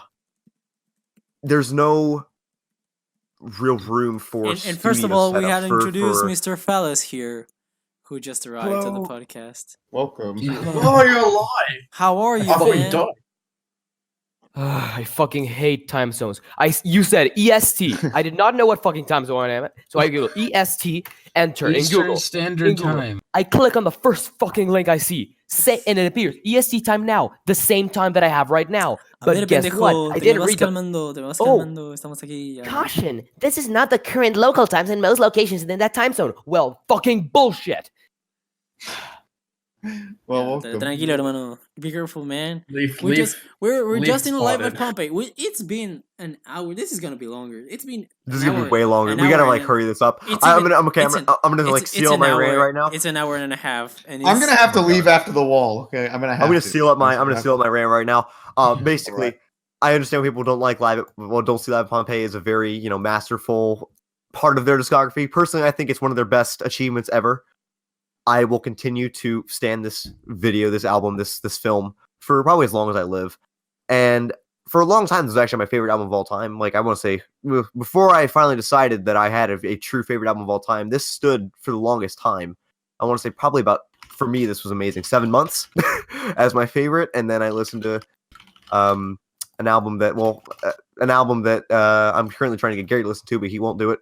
I'm just kidding. And then I found 10,000 Days. Then I found my true favorite album of all time, and blah blah blah. That's not related to this discussion. I just think that Live Pompeii is just amazing, and it is similar to just about the rest of their '70s material. It leaves me with no words. No. Wait a second, Gabe. Live at Before Pompeii you was get when again? before you get wet and you leave your entire bedroom filled with your juices, with your female juices of thanks to this record, fellas, what do you think about Pink Floyd's discography up to this point? We talked about Piper I That have Gets no It clue. Done. We talked about Adam Heart Mother. We talked about A Stars Full of Secrets, and we talked about Medley, Amagama. And what do you think? Okay. about- More. And more. So, Piper the Gaze of Dawn. I've heard it once today. It's a psychedelic rock album. It's one of the best one of the better ones I've heard. Some tracks in it I really liked. So, like Lucifer Sam. I remember liking Take Up Thy Stethoscope and Walk. That's a good song. Interstellar Overdrive. I remember liking. I think it was Chapter 24. Then A Saucer Full of Secrets. I have not heard. More I have not heard. Umaguma, the first disc, which was the live versions. I really liked those. I really liked those. On the second disc, it was fucking weird. Sisyphus and Split On. Then Grantchester Meadows was mostly good. Then the fucking Furby Orgy I did not like. The Narrow Did Way you say orgy? Furby Orgy. Did you say orgy? I Orgy. Furby Orgy. Then Orgy. the narrow way I found to be all right. The Grand Vizier's Grand Barry all right too. Adam Hard Mother title track is a masterpiece. The rest is extremely mediocre. Whoa, metal- man. You. Careful Get out of here. Careful with your Get out of penis, man. here. Careful with your penis. You know. And then metal I just found weird. Like just You a found little it bit underwhelming. Underwhelming. Actually, I found it metal. Okay. I heard it, dude. I heard it twice. No, I heard it once while doing math. Like I did not manage to fully soak it in. But did you like Echoes at least? That's what matters. Echoes was the one on the album that I found the wonkiest. Like Oh, fucking. Oh Did no. you say The wonky? wonkiest. No, no, no, Oh no. I gotta reread. I'm That's saying the I'm telling y'all. I need to re-listen to metal. Okay, is this worse than my take about more, or is this Yeah. It's worse. Yeah, it is worse. Oh yeah. finally I'm not the only clown in here anymore?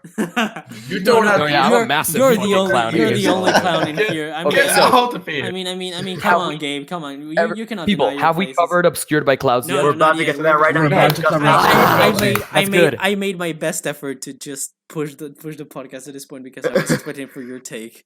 But It took us Thank an hour and a you. half to get Thank to you. Obscured by God bless. Clouds. We still have 20 years to go. porque Give me a second, let me- yo lo amo a usted, let me señor, get y my quiero, vinyl. quiero su opinión.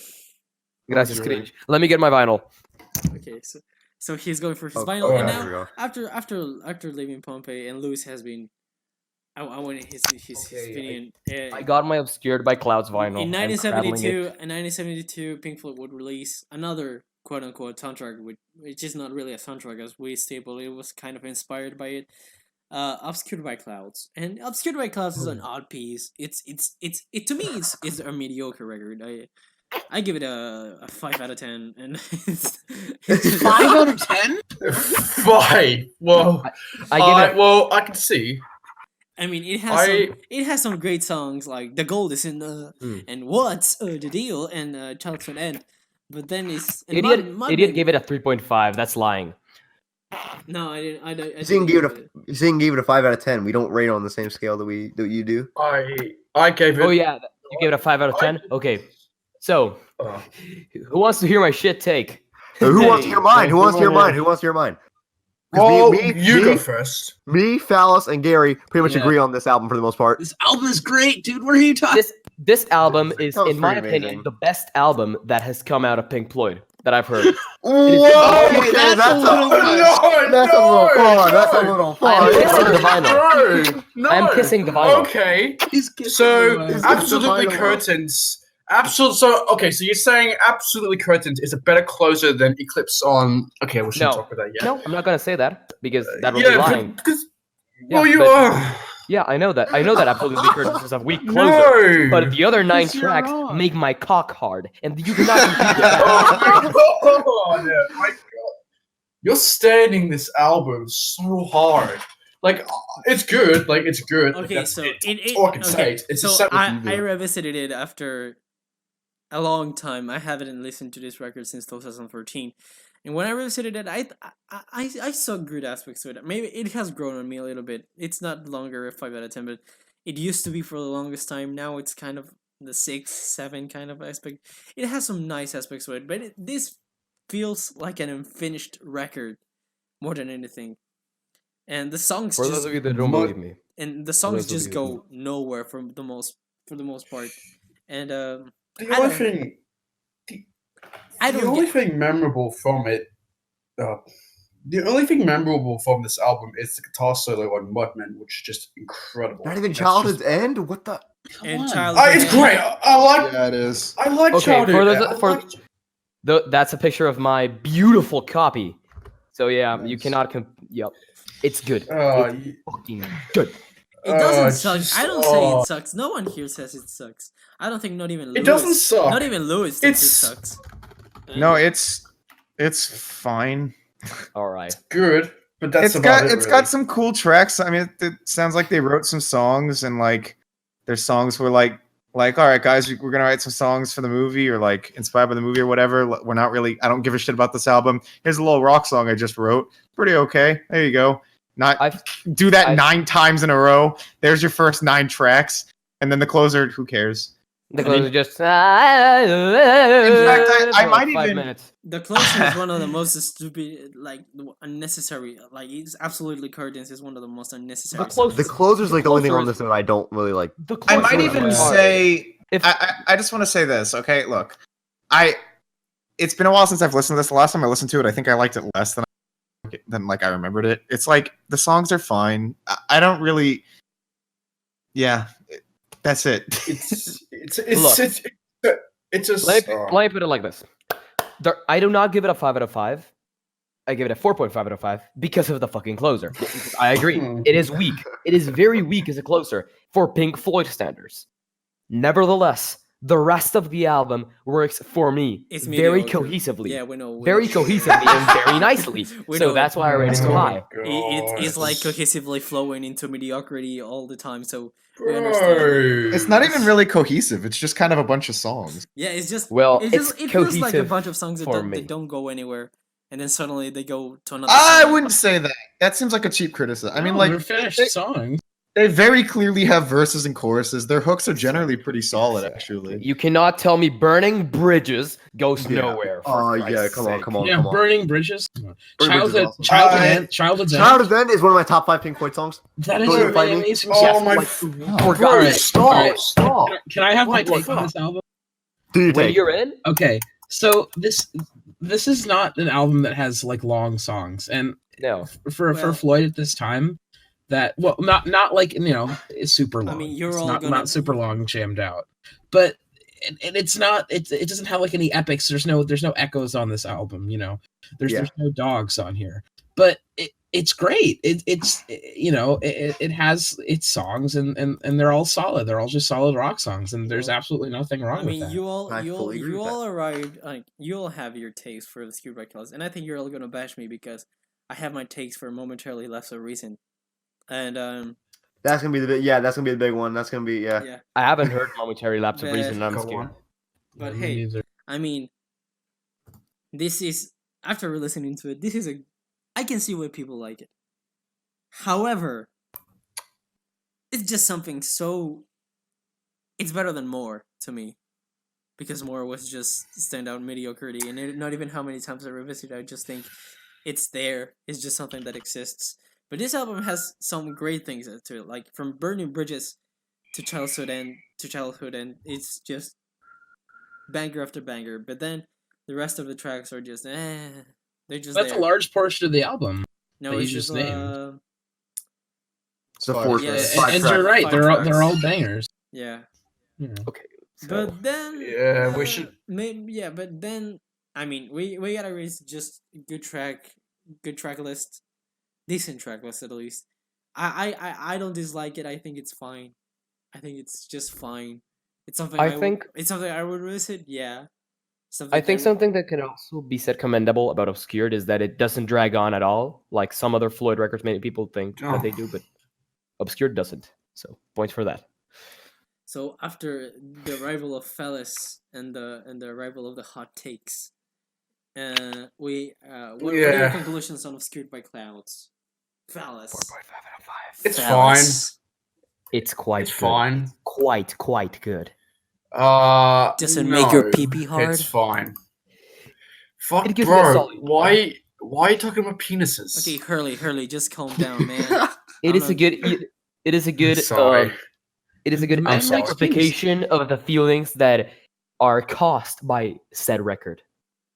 I'm Hey, sorry. what are I your just- feelings about it, Gary? I think I already said. I just think that it's not it's not an epic. It's not like a conceptual masterpiece. It's just a bunch of really good rock songs, and I don't think there's anything wrong with that. I think it's a great album. What is your opinion Exactly. about Just Lewis? listen to Childhood. It's cool. It's cool. It's just there. Respectable. It's just there. It is I honestly, indeed an of- album. I'm gonna be honest. Of all Pink Floyd albums, I think I forget this one exists more than literally all of the other ones, Yeah, including me too. Understandable. because it's just because it's right in the middle of metal and dark side. Yeah. And this is just this, yeah. So it just feels like, yeah. I mean, it's there, it's cool, but am I ever gonna listen to this again in my life? Not unless I have to. So I understand that. I understand that, to be honest. I just because it is not Hang on, the fucking Dark Side of the Moon. It is not a wish you were here. just- It's there. hang on. I just gotta restart me.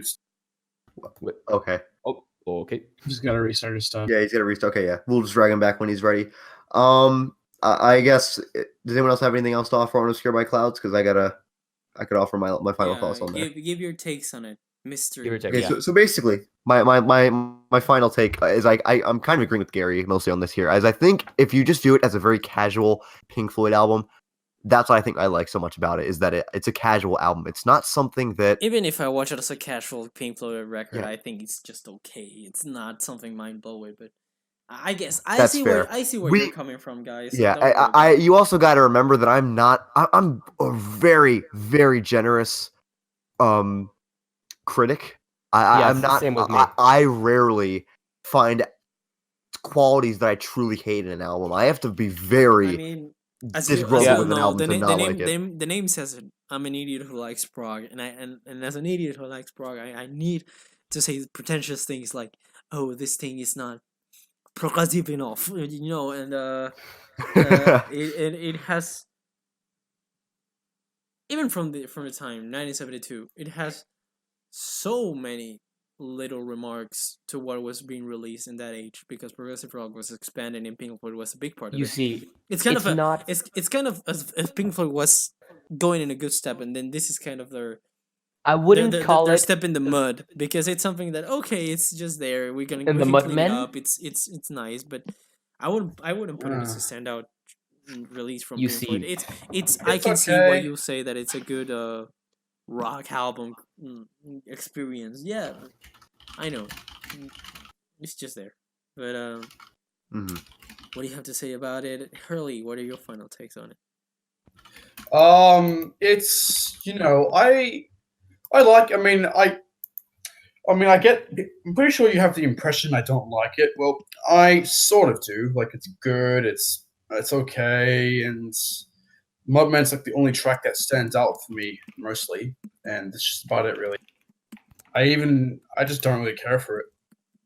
I agree that Mudman is the standout. I actually really, really like it. So I'll give it that. Yeah. Well, I have to use the restroom. so Okay. I think that's most. Sorry, go Yeah. ahead. let's move on. I think that's most of the hot takes for a good decade or so, So of after discography. after 1972, because we need to hurry up. Mr. The Music Breakdown, the special guest, is gonna be leaving soon. So after this, they would release their 1973, their most well-known record, The Dark Side of the Moon, which is one of my favorite Pink Floyd. It's one of my favorite Pink Floyd as well. records. It's a me masterpiece too. to me. To me, it's a real. It's real. masterpiece. It's just yeah. Like Yeah, it's undeniable. Like, it's one of those albums where you think it might be overrated, but I personally think it's that's the thing. Like many people, Yeah, many people are like, it's overrated because It it's can the album. yeah. I don't know how to say this without sounding like a pretentious idiot, but I think that it's from someone who gave it and I mean, this isn't a perfect album. I fully believe that. I think it's a perfect record. It's one of the best albums ever made. But even to an extent, I still think, at least maybe on places like Rate Your Music, it's a bit overrated. I don't think this is the second high. It should not be the Not at second all. highest rated album on the Not at website. all. It should not. Top 10 maybe. Yeah, Not top 10. number 2.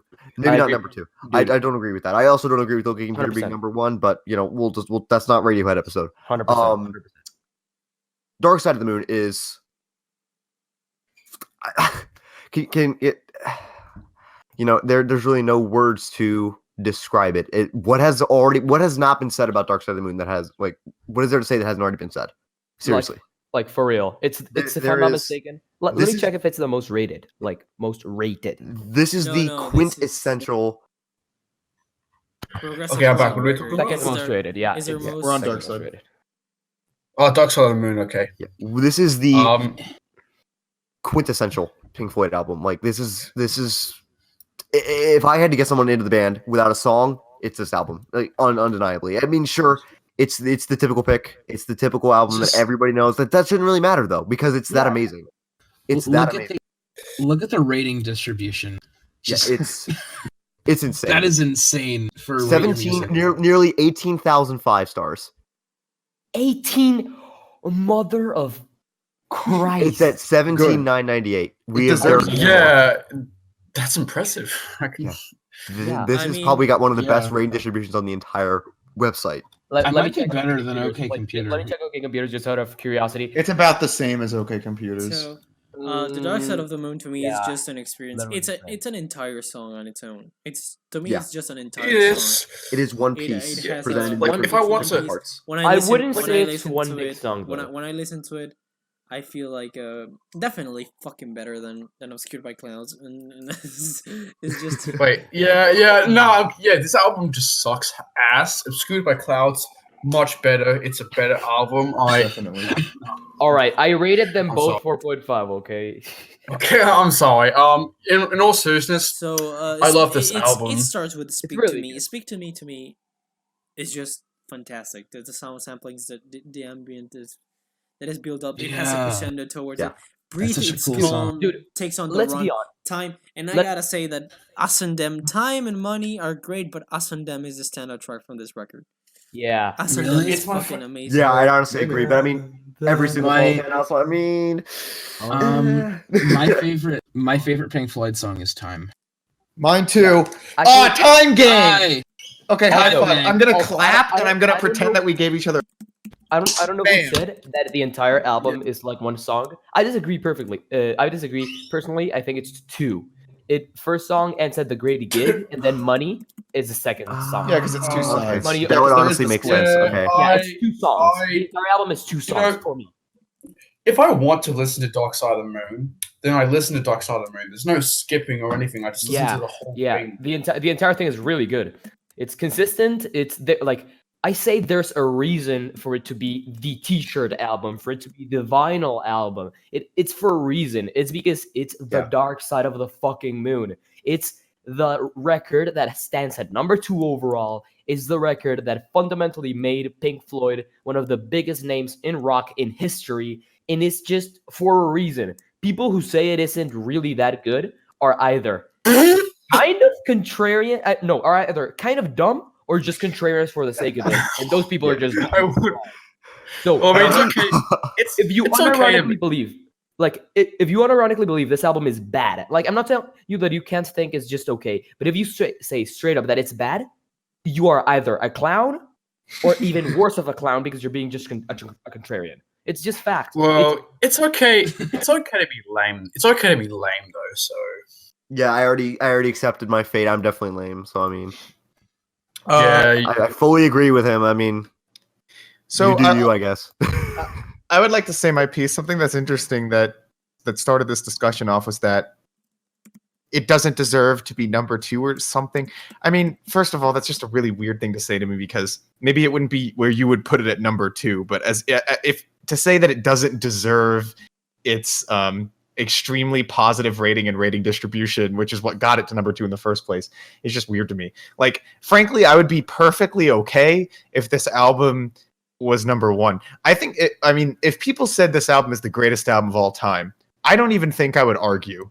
Like, I don't agree. It wouldn't be my pick, but like that is something that I can completely see. That's fair. I mean, This yeah, is when you such kinda, a like, put it in flawless perspective. record. Like, it's just so perfect. beginning to end. Perfect, Yes, yeah. absolutely. Beginning to end, flow-wise, pacing, the just immense quality of like every major song here is just so stellar and like such a standout in its own right. And yet absolutely nothing takes away from anything else. Like there isn't a song that feels like, man, I can't wait till I get to that song in this record. You know, like it's just such a composed and brilliant piece from beginning to end. Exactly. And of course, you know, it tackles so many important topics with so much gravitas, and Gravitas. comments on them in so many interesting ways. I mean, Like, I mean, Time in particular. I guess Yeah. the Um, concept of this album is the fact that it talks about life and how you need to Yeah. to take advantage of it as much as you can. Like the song "Time" and the song "Money" and the entire album Mhm. just talks about how you need to live your life at the best. And I guess didn't know that. I guess that's the concept guess. of it. I guess I don't because know. it's Look, kind I of don't really Yeah. think there's a. I want to say something. I That's want. very I have a tangent as well. Go ahead.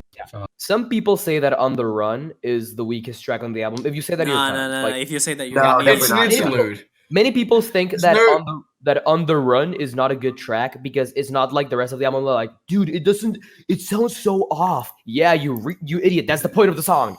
That song was honestly kind of like, I mean, I would say it's kind of groundbreaking for the time. I mean, sure. Yeah, Oh, yeah. exactly. And Yeah. many people are like, it doesn't Nope. really fit into the record, and I don't think How? it's I don't know systematically how good. that does like, not you're a fit. fucking Like- like clown. You're just a clown. Yeah, they're dumb. So I think it's worth mentioning at this because it's 1973 and we're about to get into the big run of the big four Pink Floyd albums, and they maybe not so much on this album, but definitely in a couple years they're gonna be talking a lot about politics. Oh yeah. So I think it's worth mentioning the political state of Britain at the time because they were, of course, a British band, and Britain in the mid to late 70s was not it was not a good situation. There was an economic crisis. There were leaders who were corrupt and a lot of people didn't like, and it was just generally the sort of the boomer not boomers but the baby boomer generation who had been born in the post-war boom were not we're not having a good time basically during the late 70s, and Pink Floyd's going to be commenting on that a lot in the next couple albums. Well, they do on Money here as well. Yeah, And- of course, yeah. Money. Yep. I mean, Money would be one of the most iconic tracks. And next Yeah, to that's the entire fucking album.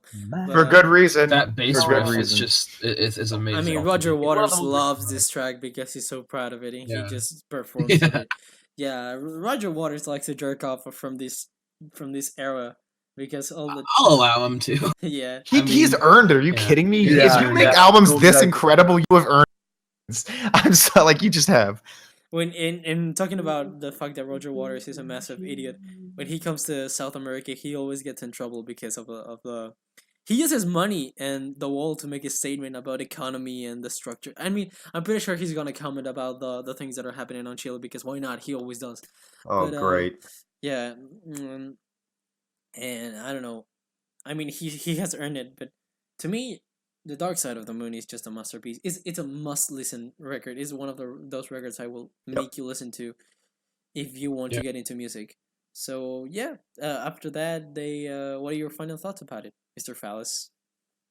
I just think it's a really solid record. It is of course just banger after banger, and more than banger, it's just a cohesive piece that, as I said, can be easily divided into two big songs, two big beautiful songs that'll just. And the thing is, it's 42 minutes. It feels like it's two. Like Yeah. I remember Yeah. that when I re-listened, I've listened to like, this album 4 over days 100 ago, times. And I barely just like realized. plugged in my headphones, just like clicked play, blinked, and I was just hearing "I'll see you in the," like the entire thing happens in a fucking blink.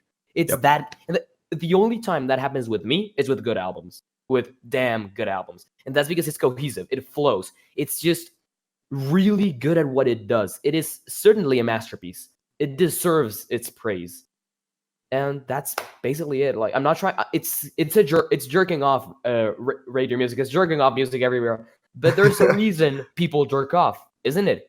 It's like that's just it.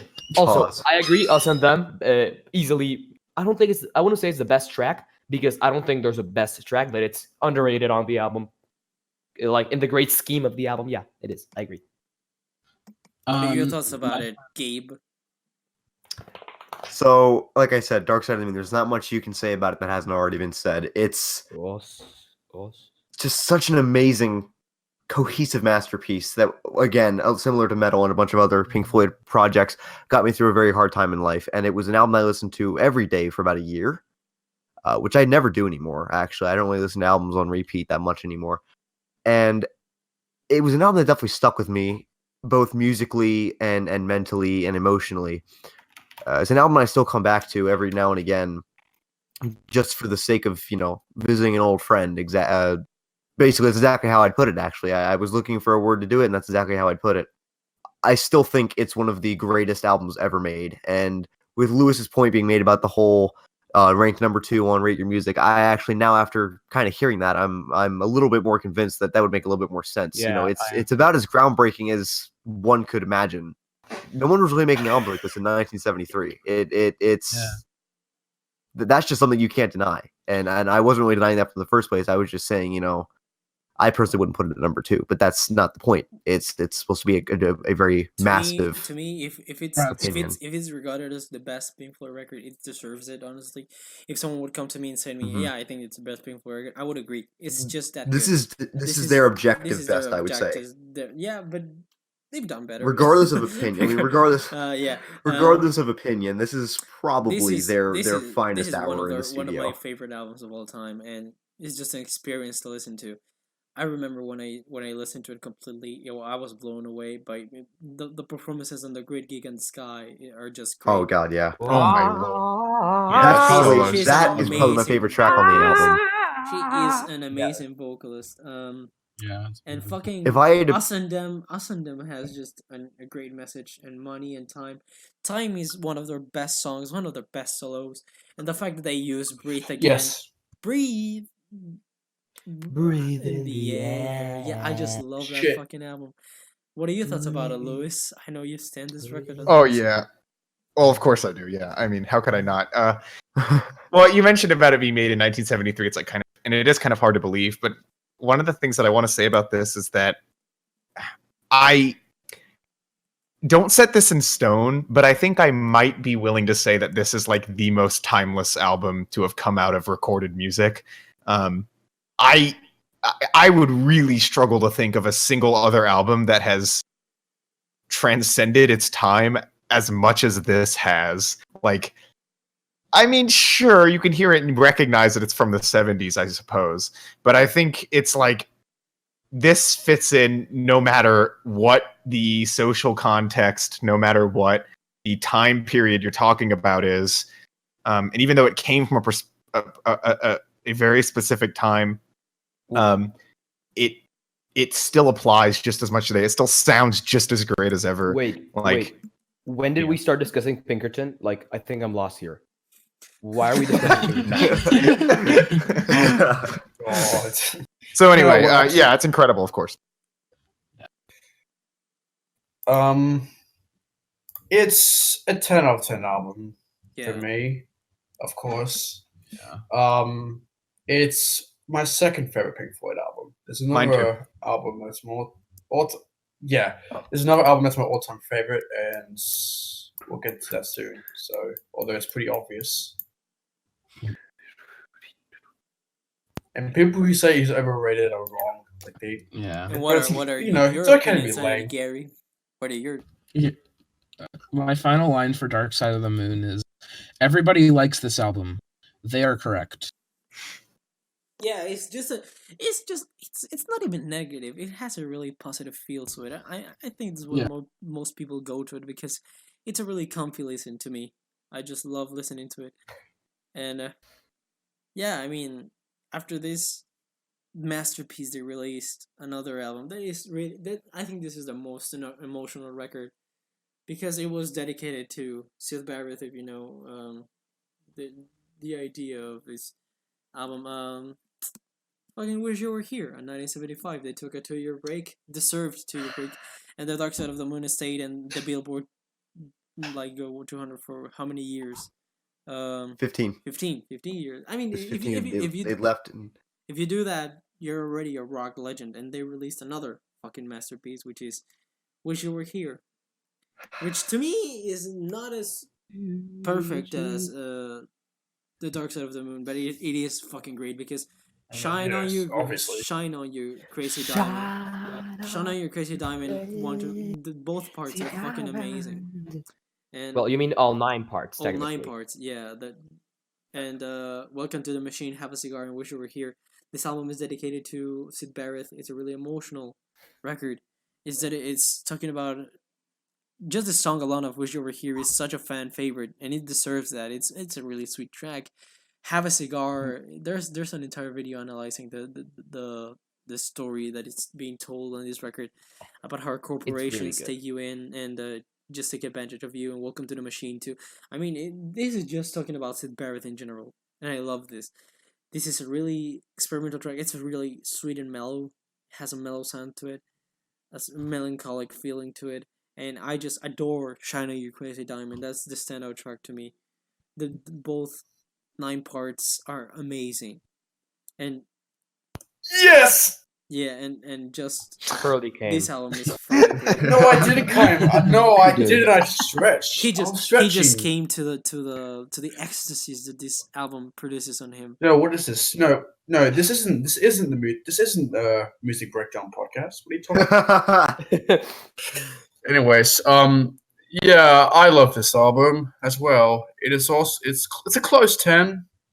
It's a close 10 for me, although I'm not really that big on have a cigar that much. Still great, but yeah, it's I don't really get that a lot out of it.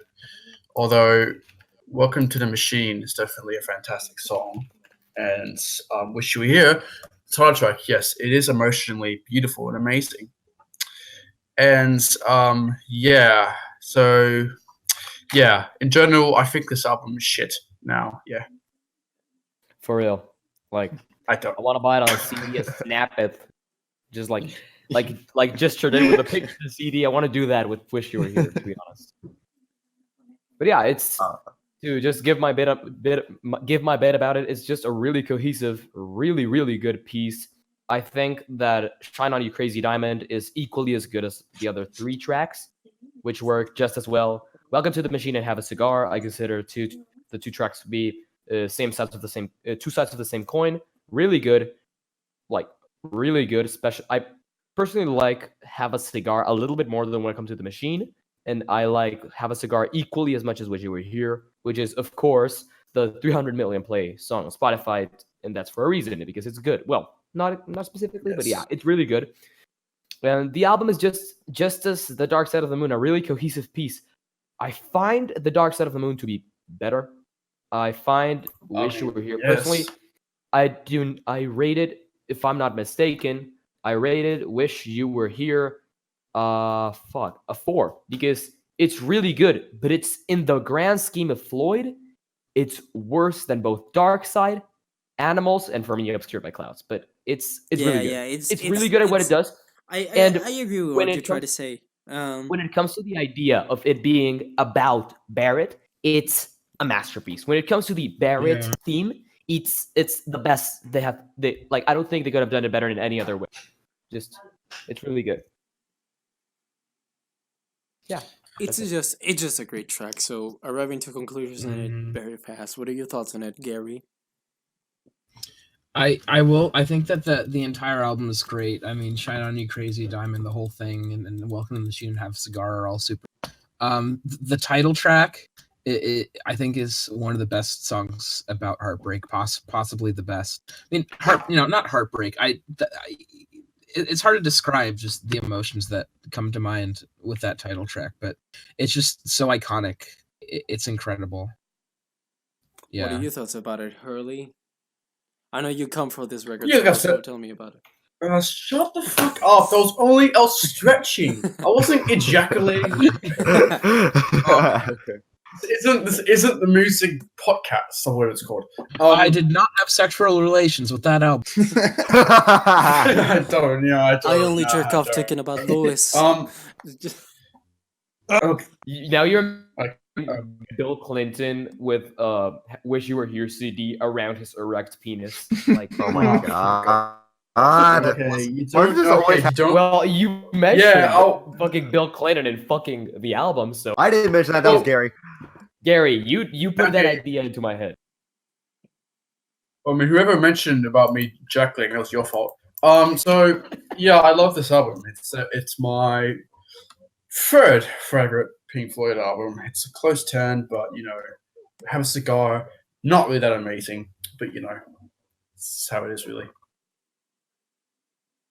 What are your thoughts about it, Lewis? Before you leave, I think it's your time. Yeah, well, I'll leave after Animals. I gotta talk about Animals. But anyway, Put the guitar away. Guitar away, yeah. what? Oh god, Oh no, it's appropriate. Okay. Keep playing it. I'm please. not allowed to talk. Okay, Please, no. please. All right. Anyway, yes. So Wish You Were Here. I mean, it's like that is gonna throw me off.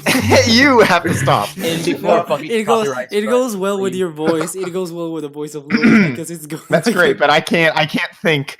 Okay. Anyway, yeah. So anyway, okay. Wish You Were Here. Yeah.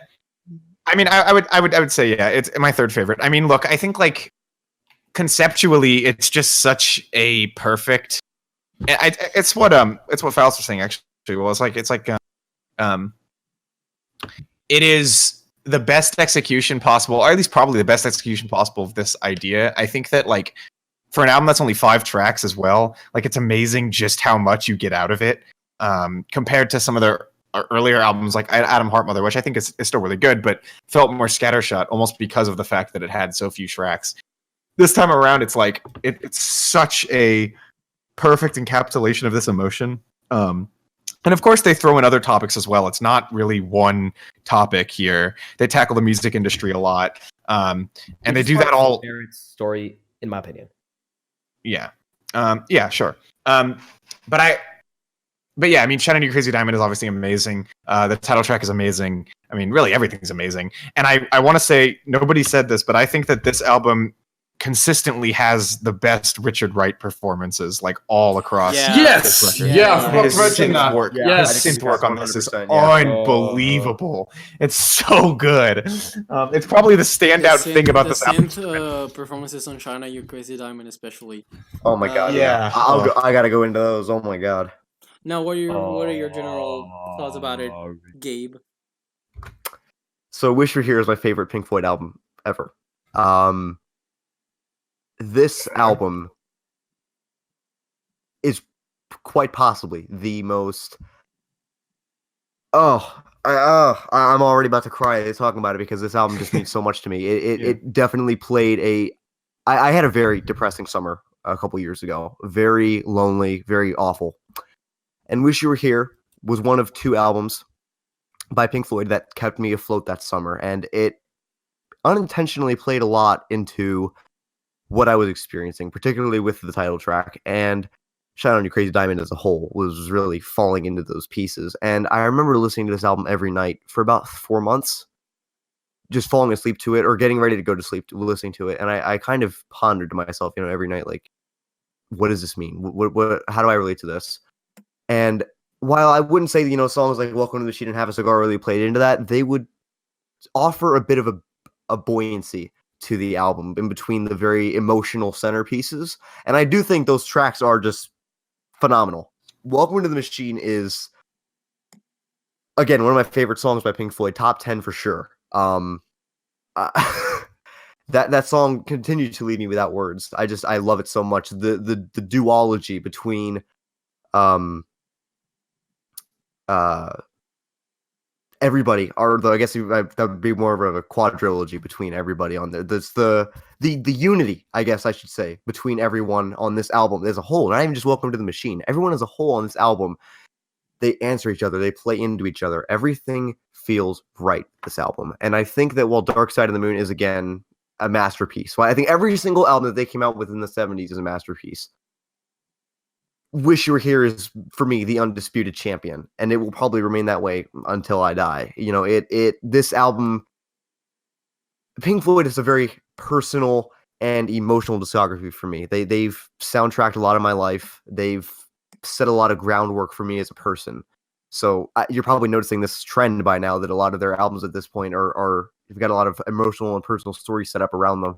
And while I don't really want to divulge into the personal, gory details about why Wish You Were Here means so much to me, the most I can say is that this album was a home for me for a while, and I felt like I could really listen along and feel the same way that the lyrics felt. I felt like these lyrics were coming from me, and that's really all I gotta say. It's a perfect album. I understand. Well, it's so glad that this record means a lot to you. Well, to me, it's just a masterpiece. It's one of the best Pink Floyd albums. Not the best, but it comes close. It has a little bit, some things of it, like, still throw me off a little bit. Like some of the on Have a Cigar is my. No, Welcome to the Machine is the only track that feels kind of off to me, but I don't mean it's bad. I mean, I love it. It's a 9 out of 10 to me.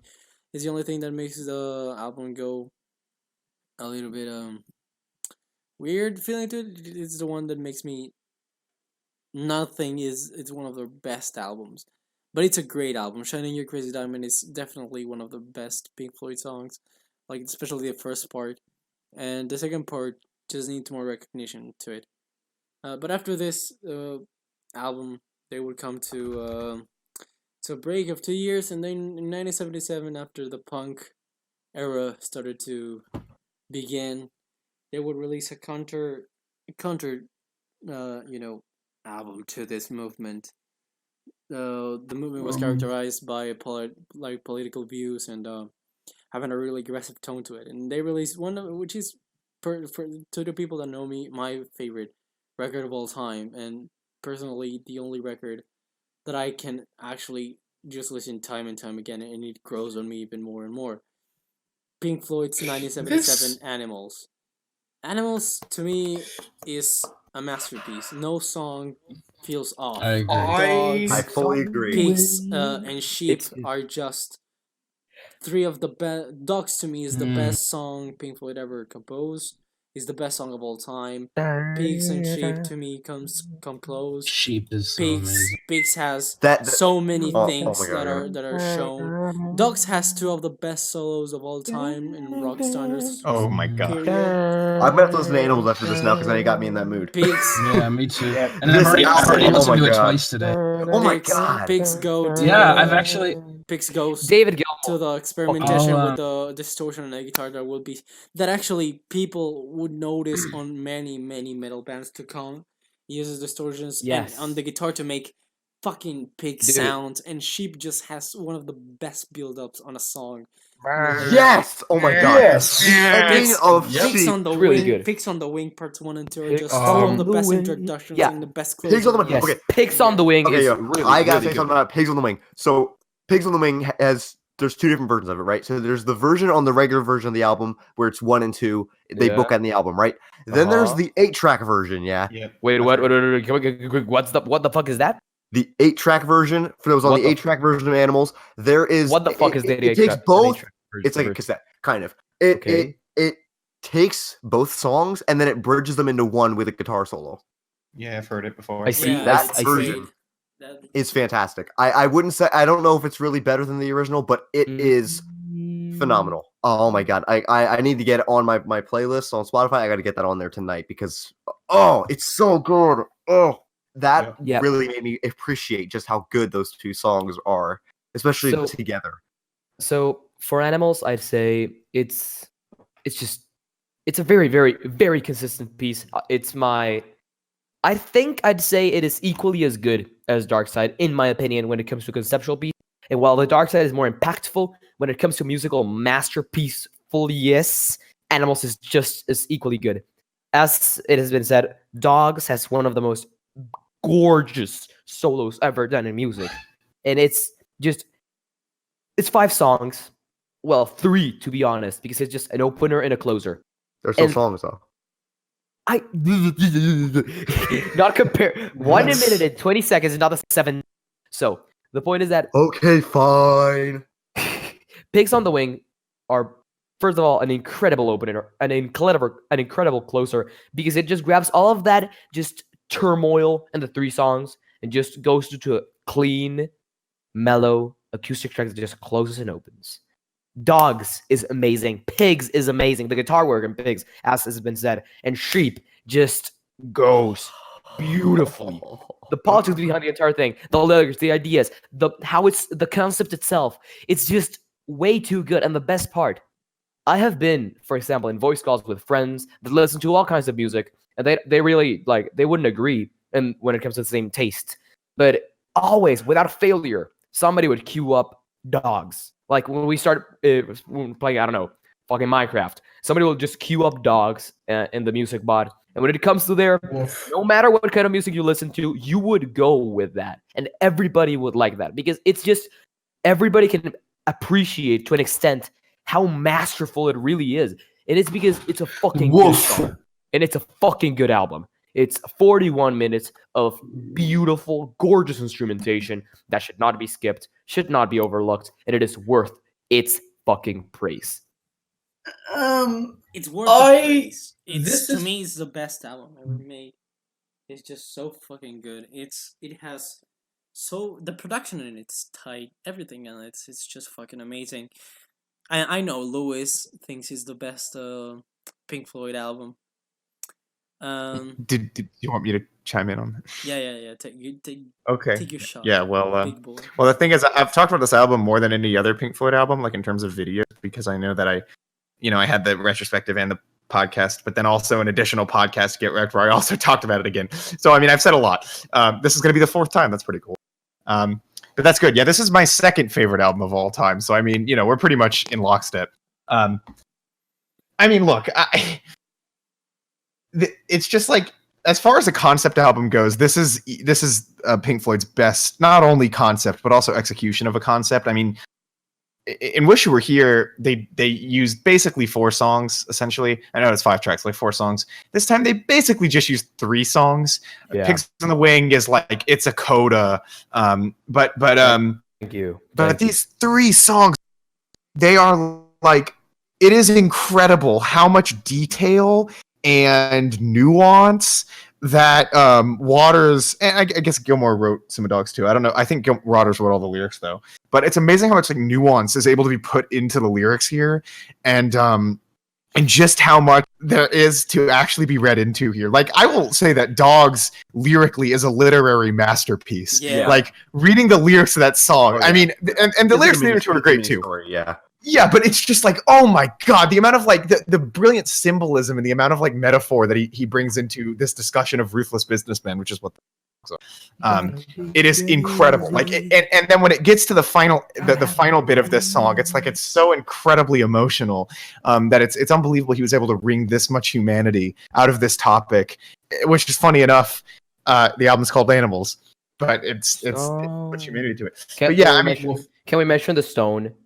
oh yeah, the stone. yeah. Stones, Yeah, and it comes up in Sheep again too. Yeah. Oh my god. When I heard that for the first time, I was like, whoa. Yeah. I love that so much. I still love it. I still love What, it. the Oh my God. stone? The Yeah, stone yeah, that the occurs in stone Sheep, it voice. comes back, it like fades into the mix and then fades back out again. Oh, Sheep, I love it. yeah. I need So someone to I need to give some cringe. context. When you edit this, I need you to just put like a big, that emoji, like the big fucking stone face emoji. You need to plaster that over the fucking screen. Oh no, for the Okay. for the obscured by clouds, I'm gonna put your hand with your vinyl record on it, just because. Yeah, because, yeah. Amen. because- Amen. For the, Okay, okay, so- so I gotta give some context to this. It's been Well, Hurley, what 11 do you it's think? been What is Hurley? it's been 11 years since I listened to Animals for the Yes. first time. 11 years since I've What listened the more than fuck? 10,000 records, and I can say that no record comes to part with this masterpiece to me. It's just the peak of music to me personally. Is your favorite album of all time? It's my favorite album of all time. It hasn't changed in 11 years, and it will. And Amen. and it's more likely to not change at all. Cheers, Animals- bro. I drink to Animals that. I'll has- drink to Okay, that. I'll drink to that. Animals has one of the best ways of treating a subject that I have ever seen in any album. And the execution on the instrumentation is to take your hats off. Everyone on this album has a part in it. David Gilmour solos are amazing. Roger Waters' bass parts are amazing. Richard Wright has some great synth execution and Dogs, especially the track where they use the dog samples on it, like the interlude. It's just so good. This album is so good, and Sheep. Pigs has one of the best ways of introducing a solo in the end. And yeah, it's just so, this album is it's what music means to me. It's just yeah, an extent of what can be done with a concept, an execution that is brilliant, and lyrics that are on par with some of the great literary masters, especially on Sheep and Dogs. Now I want to listen to it. I completely agree with everything you just said. Because Okay, we're on the Sheep same page. has a vocal delivery that makes me want to come, especially with a part of it. You want to watch out, and it's fucking. It just goes ape. yeah. It's My just favorite part- Because The they guitar just go part. crazy with the vocals in Yeah. here. Mm. And yeah, Okay. so coming to a conclusion, it's Tell- the only tell- album that ever makes me want to stand fucking music. And what are your thoughts about it, Lewis? Before you leave, your general thoughts. Oh, well, I already gave my thought. Hurley hasn't. I no, think Hurley should to give his. put it in one sentence. Oh, to put it in one sentence? Oh, perfect. Period. Yeah, okay. Gabe. You said Okay. me? Or did you say Hurley? So- Who did you say? Okay, so this is my favorite Pink Floyd album, of course. Sheep is the best song on here, with that guitar solo being some of the greatest shit that's ever been put on tape, period. But yeah, this album perfect. And that's all I have to say about it. Yeah. Yeah, I think we can't say much about any more about it. It I will just be haven't- answer because it's just too good. It just If I just- can have my I mean, you guys know me. What the- And for me to give a fucking 10 out of 10 to a record, it takes a lot. yeah, of time. for you to give it. Yeah, to yeah, me. yeah. Oh yeah.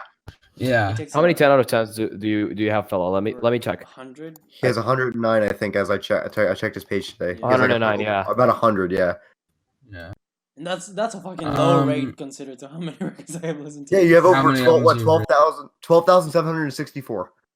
Yeah. Mhm. And only 109 of those are timeless masterpieces as it's captioned. But yeah, and Yeah. fucking after this, they would release. They Oh, would, I haven't they would go to another. What do you have to say? I haven't talked about The Wall yet. Oh I yeah, was keeping. we need because- to talk about this one because We need to talk about Nostalgia Critic's masterpiece. Oh yeah. Oh, okay. No, No, Not yet. no, Okay. no. Okay. No. I haven't had my monologue about The Wall yet. Well, wait. I have to leave before we get to the wall. So are we done with Anna? Yeah, we're Yes. done with animals. Okay. Yes. Then would you mind if? No, not about. Fuck. No, about, I mean, no I meant problem about at all if you animals. need I to- meant Oh, about- sorry, animals. Yeah, go for it. Go Yeah. for it. Go ahead. Go ahead. Just I was letting you guys talk because everyone had so much to say about it, and I have to say at this point, Animals is Pink Floyd's best album. I agree. It's really interesting actually that 77 was the year that punk was really becoming a thing, and the whole idea of punk was stripping things down and making things more simple, and I love that. Like that, some of my favorite albums came out of that year. Hell, 77, one of my two favorite albums of all Yep. time, Television's Marquee Moon came out. But Animals is the antithesis to that. It's complex, it's progressive, it's got extended instrumentals, and I love it. I think it works. It's beautiful. It's amazing. I mean, everything you guys said about it, I agree with. I think it's incredible. And you are too, Gary. Thank you, Phallus. You too. Everyone is incredible except Hurley because he's Russian. We know that. I'm not fucking Russian. You're I'm Ukrainian. Not Sorry, Russian. you're from Ukraine. No, I don't come from any country in Europe. I come from Australia. If I have a bit of if you Irish make, background. if you make your tools come to the ground, you said Yeah, I Brother, love Putin. it's yeah, our yeah. tools. Worship it's Putin. not a Putin. Yeah. So Louis, are you Oh, gonna stay for the before- wall? No, I really can't. But if what I'll do real quick is I'll go through. Is it okay if I just give like a little blurb about the rest of the records Okay, before I leave, sure. so I can Say get my your- things? Yeah, go ahead. Okay, it'll be really quick. I'll do it really quickly, okay? The Wall is amazing. I love the story. It's great. It's awesome. Great. Awesome. Great. Final Cut's really boring. Momentary Lapse of Reason's fucking trash. Division Bell's fine. Endless River is also fine. Whoa. And the live album, the only live album I've heard from them actually is Delicate Sound of Thunder, which is complete shit. Holy crap. Anyway, okay. so that's it. Thank I'm you gonna. for being part of the broadcast. and Yeah. I hope Yeah. you Thank you, enjoyed it. dude. Thank you. You're, Yeah. you're a chill guy. It's an honor, yes. But Take It was care. a fun time, everyone. Okay, have fun talking about the rest yeah, of the album. animals is shit. Bye. Exactly. See you. Yeah. Okay, so continuing with this stand-up. It's been Pink So Floyd. let's Two and a continue. It's been It's- almost 2.5 It's hours, been yeah. 2.5 hours almost. And Damn. We might have to split this in like 2 videos. No, I'm not. Yeah, gonna I think s- that's fair. I'm not gonna split this into 2 videos. No. Oh my god, it's gonna be like a 4-hour Yeah, podcast, bro. You're gonna listen Fucking to it. I because I'm down for that. Yeah. I have I'm a lot down of for time. it. I'm down for it. Okay, yeah, So we can do it. Let's go. After this, they would release The Wall.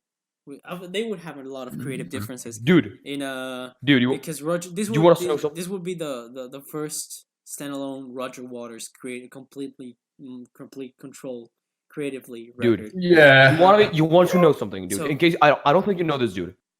The album The Wall is based on the metaphor of a wall that acts like a wall, dude. Isn't that crazy, dude?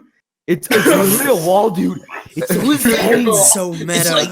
It's like a wall. Yeah. It's a wall that acts like a wall. And it's like So It's like after, there's bricks and shit, dude. Oh my god. after, Dude, yeah, after there's like the this, It's like bricks make up the wall, and then you're one of the. It's like, dude, what the hell? Oh my god. if you're high and listen to Yeah. Mother, you would listen to He'll Build a Wall, and you would go like, bruh, Bro. bruh. Oh, we're gonna shit press for the wall this entire time. Yeah. So after, No. after, I mean, after if we're Okay, we're done. after, Okay. after this, Roger Waters proposed 2 records to be done by Pink Floyd, the pros and cons of hitchhiking and the wall would be end up done by Pink Floyd, and pros and cons would be done by him. And yeah, so after this, Vinyl Rewind, shout out to Vinyl Rewind, he has a 3-part video on the wall, which is fucking amazing. And he explains basically what happened to it. It was a shit ton. After this, they went on tour. Richard White was fired. All yada yada yada. Roger Waters is a cunt. That's what I take out from this story. And the wall is just a masterpiece in general. I love it. Question. It has a 9 out of Question. What the fuck is the pros and cons of hitchhiking? Roger Waters' solo album. Roger Waters. yeah, it's just I haven't heard that, Alex. I haven't heard that. So after this, it starts with, well, it's a concept album. It talks about how a famous rock star goes into a deep depression, building a wall that isolates him from society, and then he tries to break it, but he can't because his other personality, the one that has surrendered to popularity, gave itself in and is trying to control the masses that follow him. And it's all about how he tries to break this wall that he built around himself, and how he wants to be a normal human being. And it's one of my favorite Pink Floyd albums. Probably next to the top 5 would go. I forgot to ask Lucas about his top 5. So it would go from Animals to the Dark Side. No, to the live version of The Wall, to and to the Dark Side of the Moon. And yeah, because it starts off with In the Flesh. I mean, a lot of tracks were cut off from The Wall because they needed to put them into 2 finals. They needed for the record to be, commercial at least, and it was sold out. It is a massively popular record. It's a 2-hour long beast. I think it's almost 2 hours long. Yeah, it has some of their most standout tracks, like Another Brick in the Wall. It has Young Lust. Shit. It has Hey You, Nobody Home, Oh my God, yes. Comfortably Numb. Hey, you. Mother, yeah. So Comfortably Numb. so my personal review first, it would be that it starts off within the Flash, continues with and ever since Another Brick in the Wall Part 1 starts, ever since In the Flesh starts, Yeah. it is fucking amazing. It has I have some problems with the second part of the album. I mean, the second part of the album, from Hey You to Outside of the Wall, I think it has some weak points to it. Like fucking the trial, it's kind of weak there. Yeah, like from what? No. I What? find No, I personally no. find the weakest point of the album, in my opinion, is show must all the way to Outside of the Wall. I mean, it has great. I find Vera. It has great songs like Vera, Waiting for the Trial's one of the Worms, best songs on the album. and In the The Flesh. trial. Good. The trial. No, it's better. It's better in the live album. I come to hear your honor, and it's fucking. Are there any queers in the theater tonight? No, that's In the Flesh. In the Flesh is fucking amazing. That second deliver of In the Flesh, it fucking. Yeah, and I know that it's in the Flesh, but it's just in the part that I like. It's in the section that I specified. So that's the highlight of After Comfortably Numb. But yeah, I love especially the whole Another Brick in the Wall segment on it, like from part 1 to part 3. It has some of my favorite Pink Floyd songs, like Mother, Empty Spaces, and Young Lust, which I will come back to in the live version of The Wall. Young Lust. One of my turns. Oh, qué rico, One of my turns is so good. Oh my one of God. my turns. Don't Leave Me Now has a fucking explosion that I love.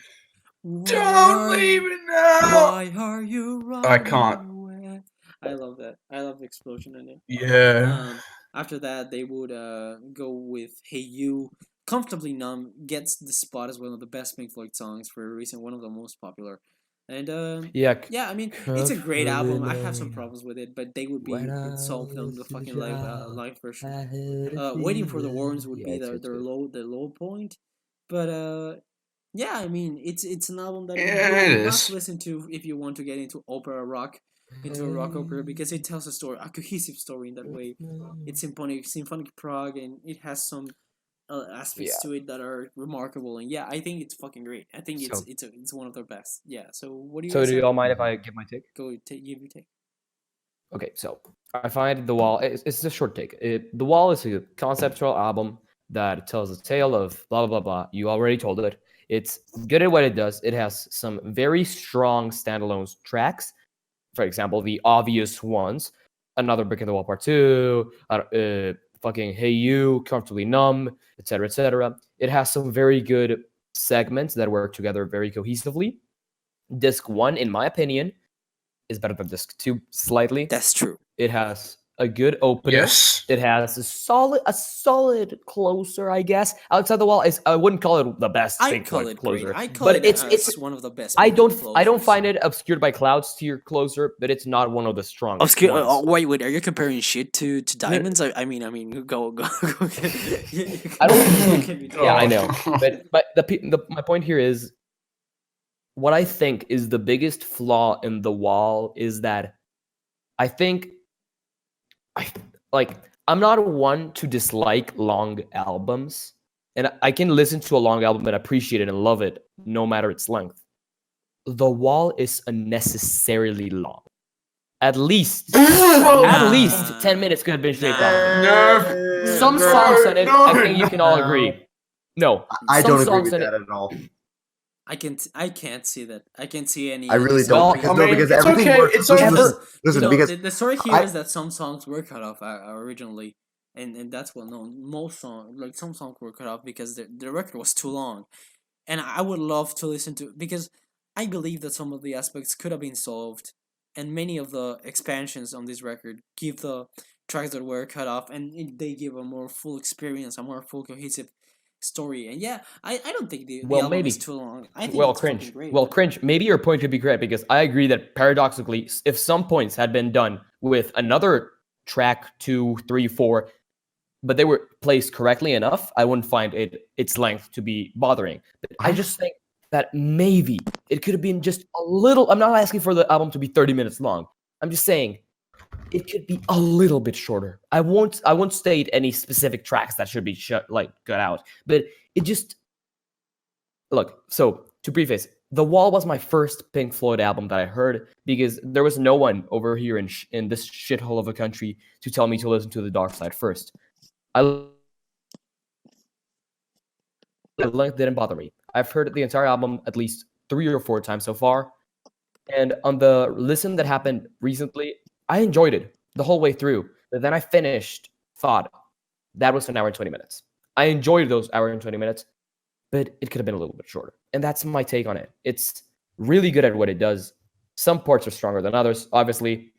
And it's just, in the grand scheme of Pink Floyd, I would not call it one of their best albums. I mean, yes, but I won't call it as good as Wish You Were Here, Dark Side, or Animals. I think those 3 are superior, as well as Obscured by Clouds. But it's their 5th best album for me. I'd say so. This as we're progressing through the podcast, I'm starting to realize that my Pink Floyd top 5 really isn't as cohesive as I thought, because I'm not really sure I could nail down a top 5 for a band like Pink Floyd. They have so many albums that have impacted me, so many albums that have followed me, so many albums that I've devoted a ton of time to, and I think The Wall is no exception, because as we remember earlier, I remember not being able to really find a spot for The Wall in my top 5. I believe it might have been one of those albums I would have swapped out for another one. I can't really give a top 5 at this point, so I'm just going to fully say this. I think The Wall is another masterpiece from Pink Floyd. Perfect album. I think everything that is on this album is sequenced perfectly, and it even if outside of the listening to the album it would not fit as a great song, I think that it contributes to the album enough to at least add enough contextual padding. You know, if there's nothing too amazing too amazing going for them outside of that, that's not really what matters. The Wall is an experience, and it's a story. It's the reason. I mean, there's a reason there's a film based on the album. I mean, it tells a And a story. parody album. The film is great. Shut up! We're not talking about that. We're not talking about that album. It I don't personally agree with the fact that things should be shaved off of it, because I think that every track on here works to an extent. Every track that could be weak does what it needs to do. I thought we established like long ago that I'm a clown. Like that, you don't need to bring that. Listen, You don't I'm just saying. Trust me. I'm gonna have dissertations whether or not, like, I'm gonna disagree with it whether or not.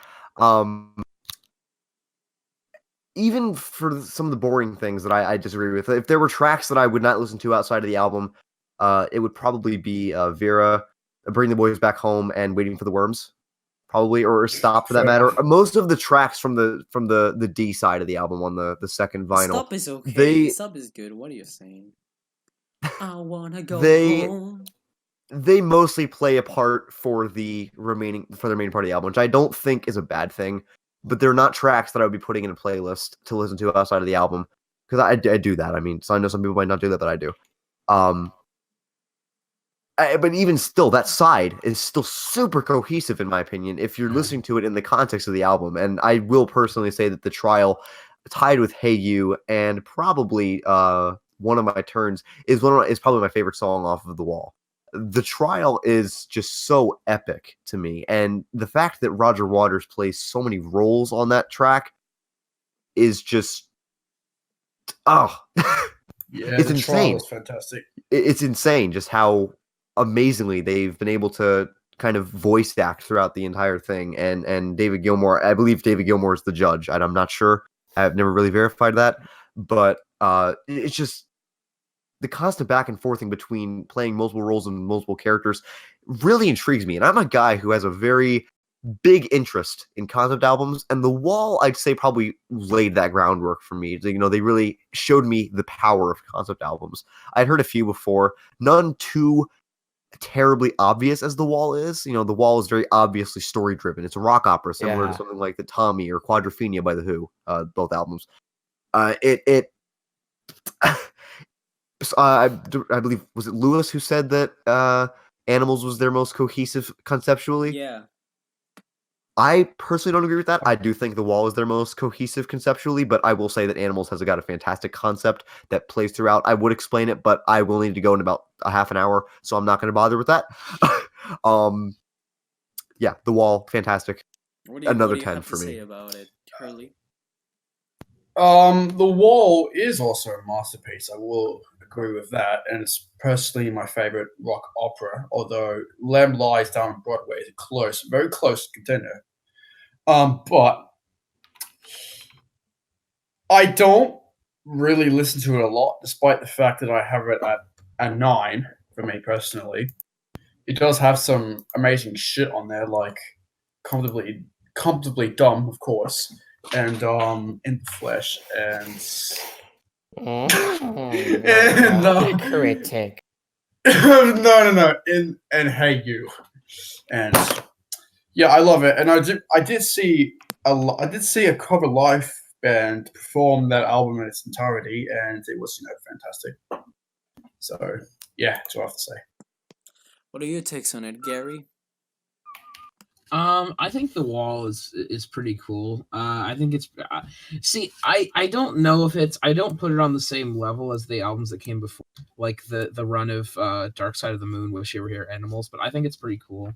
I just that there are a lot of songs on it again that I think that it works conceptually and as listening to an album in terms of flow are awesome, but don't work separately as songs. But I mean, that being said, I think it still has amazing stuff.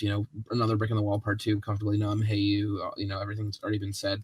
My personal favorite song on it, Mother, which I think is another perfect emotional, really amazing song. Yeah, amazing Pink Floyd song. Can you play it? Do you know the riffs? I don't. Ah, shit. I should learn it. No guitar. Okay, so after that, they would come to release, like their live tour, if you know the story, on 1980, 1981, and to me that's the superior version. It's called Is There Anybody Out There, and it adds That some, is a fantastic some songs, version. It adds some songs like fucking I haven't the Empty Spaces, What Shall We Do Now, and Young Lust. What Shall We Do Now is What Shall fantastic. We Do Now is fucking great. The I last, haven't. the last I few haven't minutes, heard. you should listen to it. It's much better than the studio Yeah, I version. haven't heard. It solves the I haven't problems heard I it. have. It solves the problems I have with it on the studio version. It solves them all, and to me, it's just one of the best live albums of all time.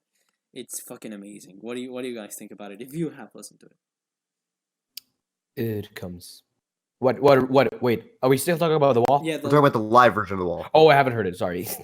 So is there anybody out there? I listened to this for the first time last week to prepare for this podcast episode, and while I don't think it totally surpasses the original studio album, I do think that it is on par with it, because not many times do you really hear studio tracks being transferred so well live. You know, they're very rarely does translation to a live set really capture the mood and the atmosphere of the original album or the original piece itself.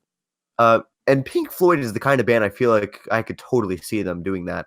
Now, what's very unfortunate is that this is probably the only, from what I've heard at least, the only accurate representation of a live performance of a studio album, or of a studio material in general.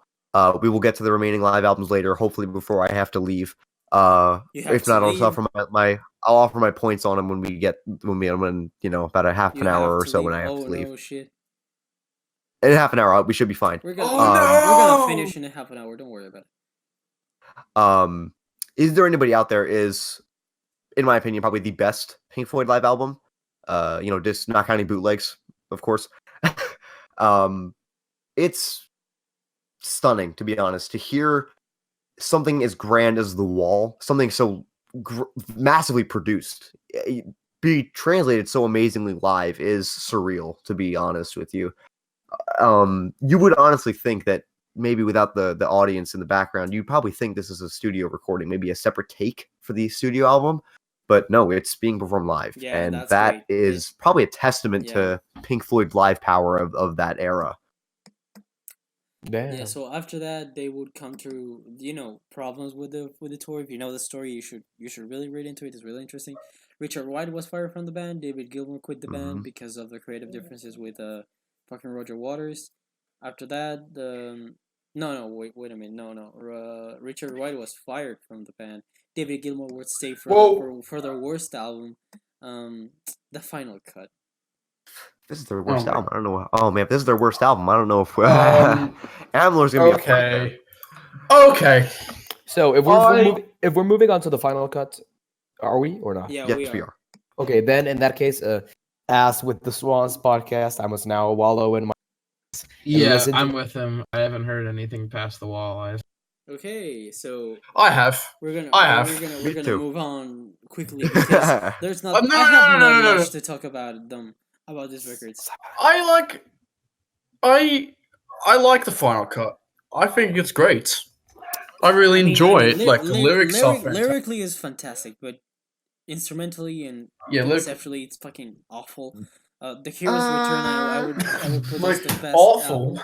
And, I don't know. I wouldn't agree with that. I don't know. Man, you stun fucking more. I don't have to. Well, okay, I will. While I do enjoy this album, I do enjoy this. Who stands more? Me. Okay, then just because I stand Obscured by Class, I will listen to more in your. Okay, well, it's for a soundtrack for the same director, so maybe you'll find some kind of appreciation. I will. Trust me, I will. The Nile song is great. I will say that much. You'll probably, if you don't enjoy the rest of it, you will enjoy that and Cymbeline. I guarantee it. All right. So it's a great album and all. It's definitely a huge drop in quality. Mm-hmm. Basically an 8 out of 10. But there are some stuff I love about it, and there's some stuff that I don't like about it. Like, there's some stuff on here that I don't like. Like, Not Now John is just pure trash. Like, fuck that song. Yeah, I'm not a fan of it that much. Yeah, it ain't good. And there's some stuff in there that don't really get much out of. While there's some stuff like The Gunner's Dream, The Fletcher Memorial Home, The Final Cut title track, and Two Sons in the Sunset. Fantastic tracks, and The Post-War Dream too. And that's about it. I like it. It's underrated. It's the most. Sorry? There are I have some problems with the execution, but I guess I can see why people like it. I mean, lyrically, it's a masterpiece. I don't know. I really just think it's a stupid record. Like instrumentally, it has nothing. It has nothing original to it.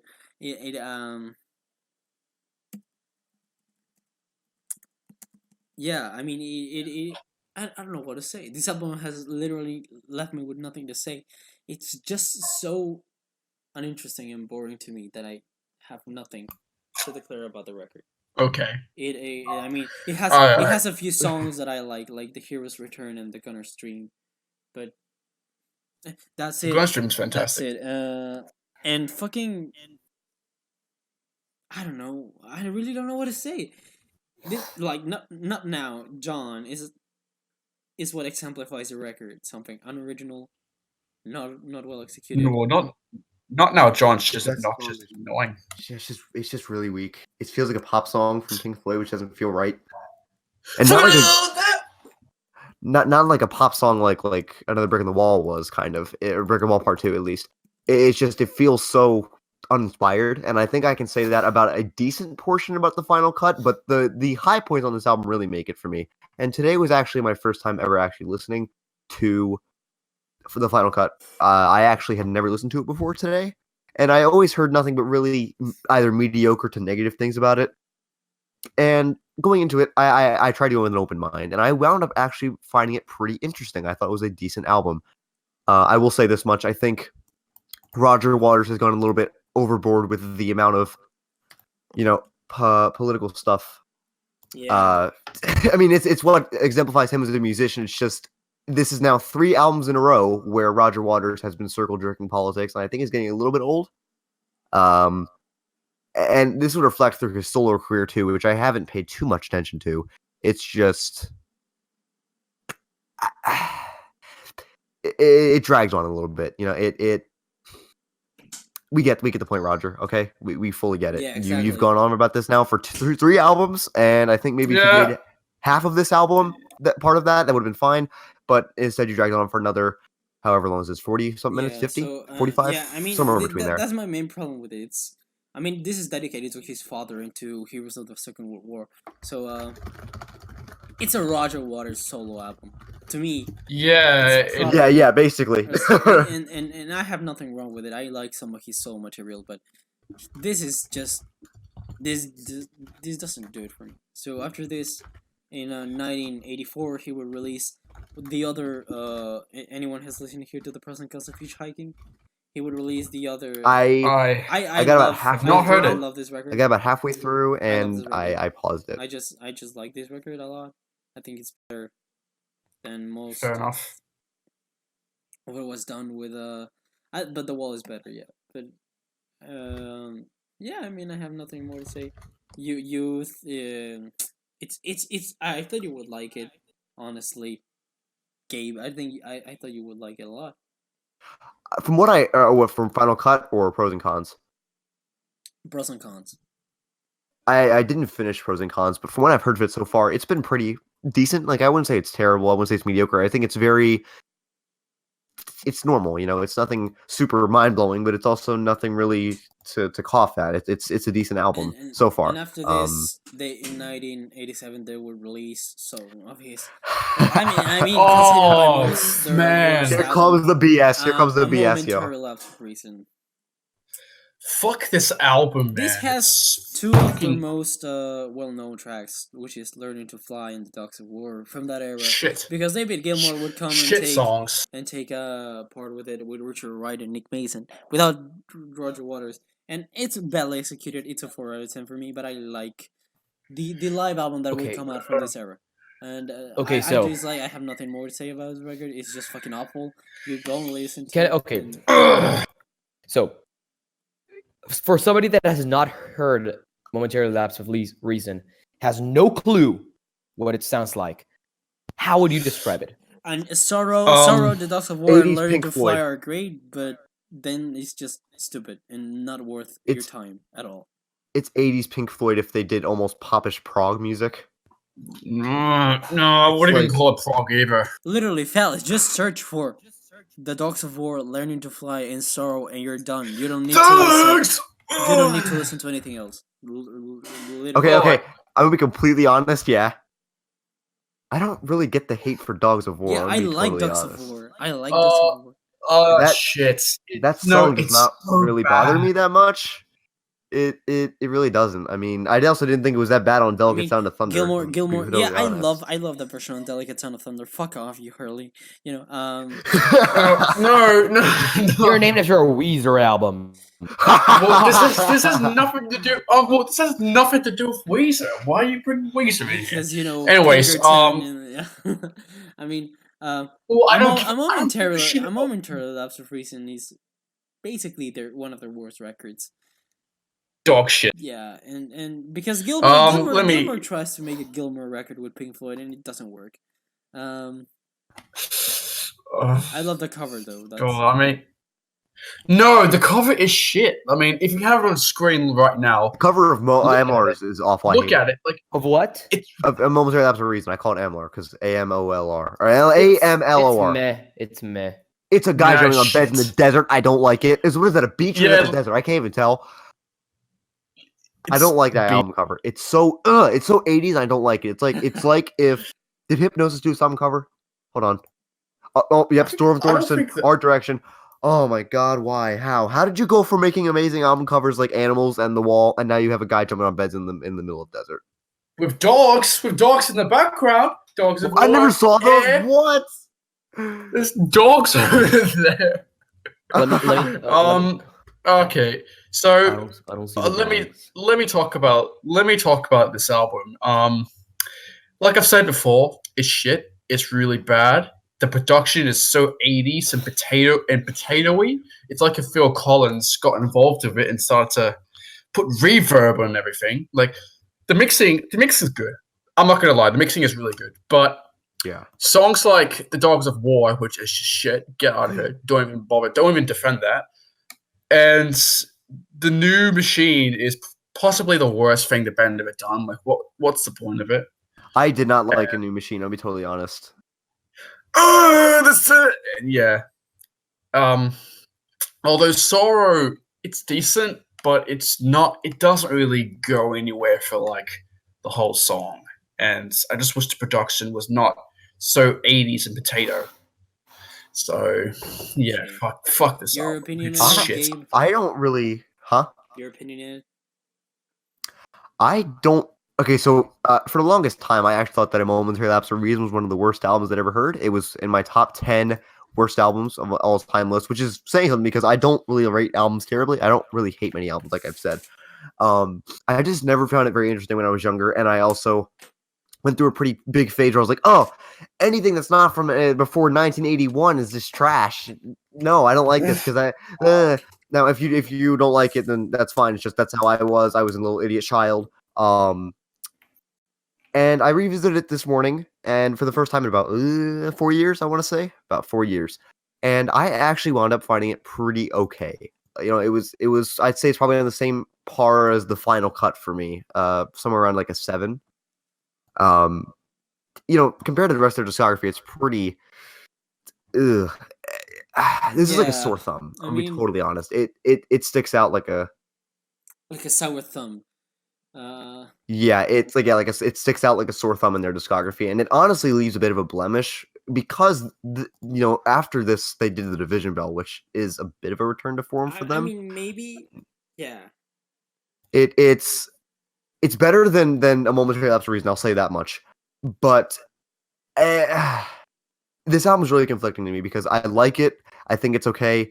And I don't really personally have a problem with the production. You know, it doesn't particularly bother me. I've never been too picky about that kind of stuff. It just has to be very sugary sweet and stuff like that to really make me unnerved for production to really set me off.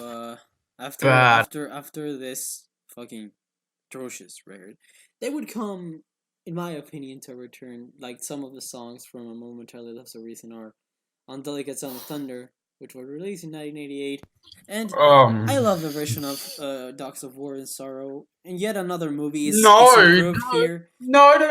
Yeah. And It's worse. no. They are better live, and I love them. I love them here. I love them. Shana Yukashi Diamond is a great starter. Learning to Fly is stupid. Yet another movie is improved here. Trash. Ronda Ronda it's better, and one of these days it's great. Time. The only thing is the 10-minute version of Money, and another Brick in the Wall, and the Comfortably Numb and Run Like Hell versions here suck next to the Us and Them, which is Trash. bastardized because this is just Gilmore. No, Yeah. Us and Them. No. The cover of Us and Them on this album. Sorry, the live version of that song is like horrible. Like, sorry, I'm having a mental breakdown just thinking of how awful that is. Like, I forgot how amazing the original song was because of it. Because Gilmore is just, it's like, what are you They feel doing? really, really uninspired on this album. Yeah, Like especially it just from Wish You Were Here to Run Like Hell, this record goes nowhere. Like the live performances are it's bad. literally the entire. I'll be completely honest. The first disc is really not that bad. Like all the Yeah. songs from that point, I think they're fine. But oh my god, the second disc is just not very interesting at all, and it's very lacking compared because I mean, like I mentioned earlier, with Is There Anybody Out There? That's probably the best document of a live Pink Floyd experience, at least for that era. And you know, after that, you can pretty much tell where they dive down, and this is probably the least definitive experience I would give Yeah. someone for live Pink Floyd. So And they would, honestly, it this would be better on Pulse for me. It would be much yeah, better on Pulse. Pulse is an improvement, but I don't think so by much. Like I think it's better, but I don't think. I don't know. I just Again, I don't like think Delicate it's Son like of Thunder a because super I duper think it amazing. improves somewhat. A Momentary Lapse from Reason lacked, but I see Hurley hates it. Maybe for the same reason. Yeah, I hate it.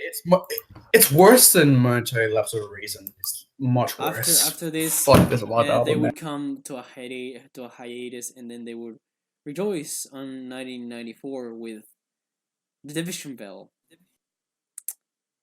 The Division Bell is yeah, it's Decent. It's decent. Okay. It's okay.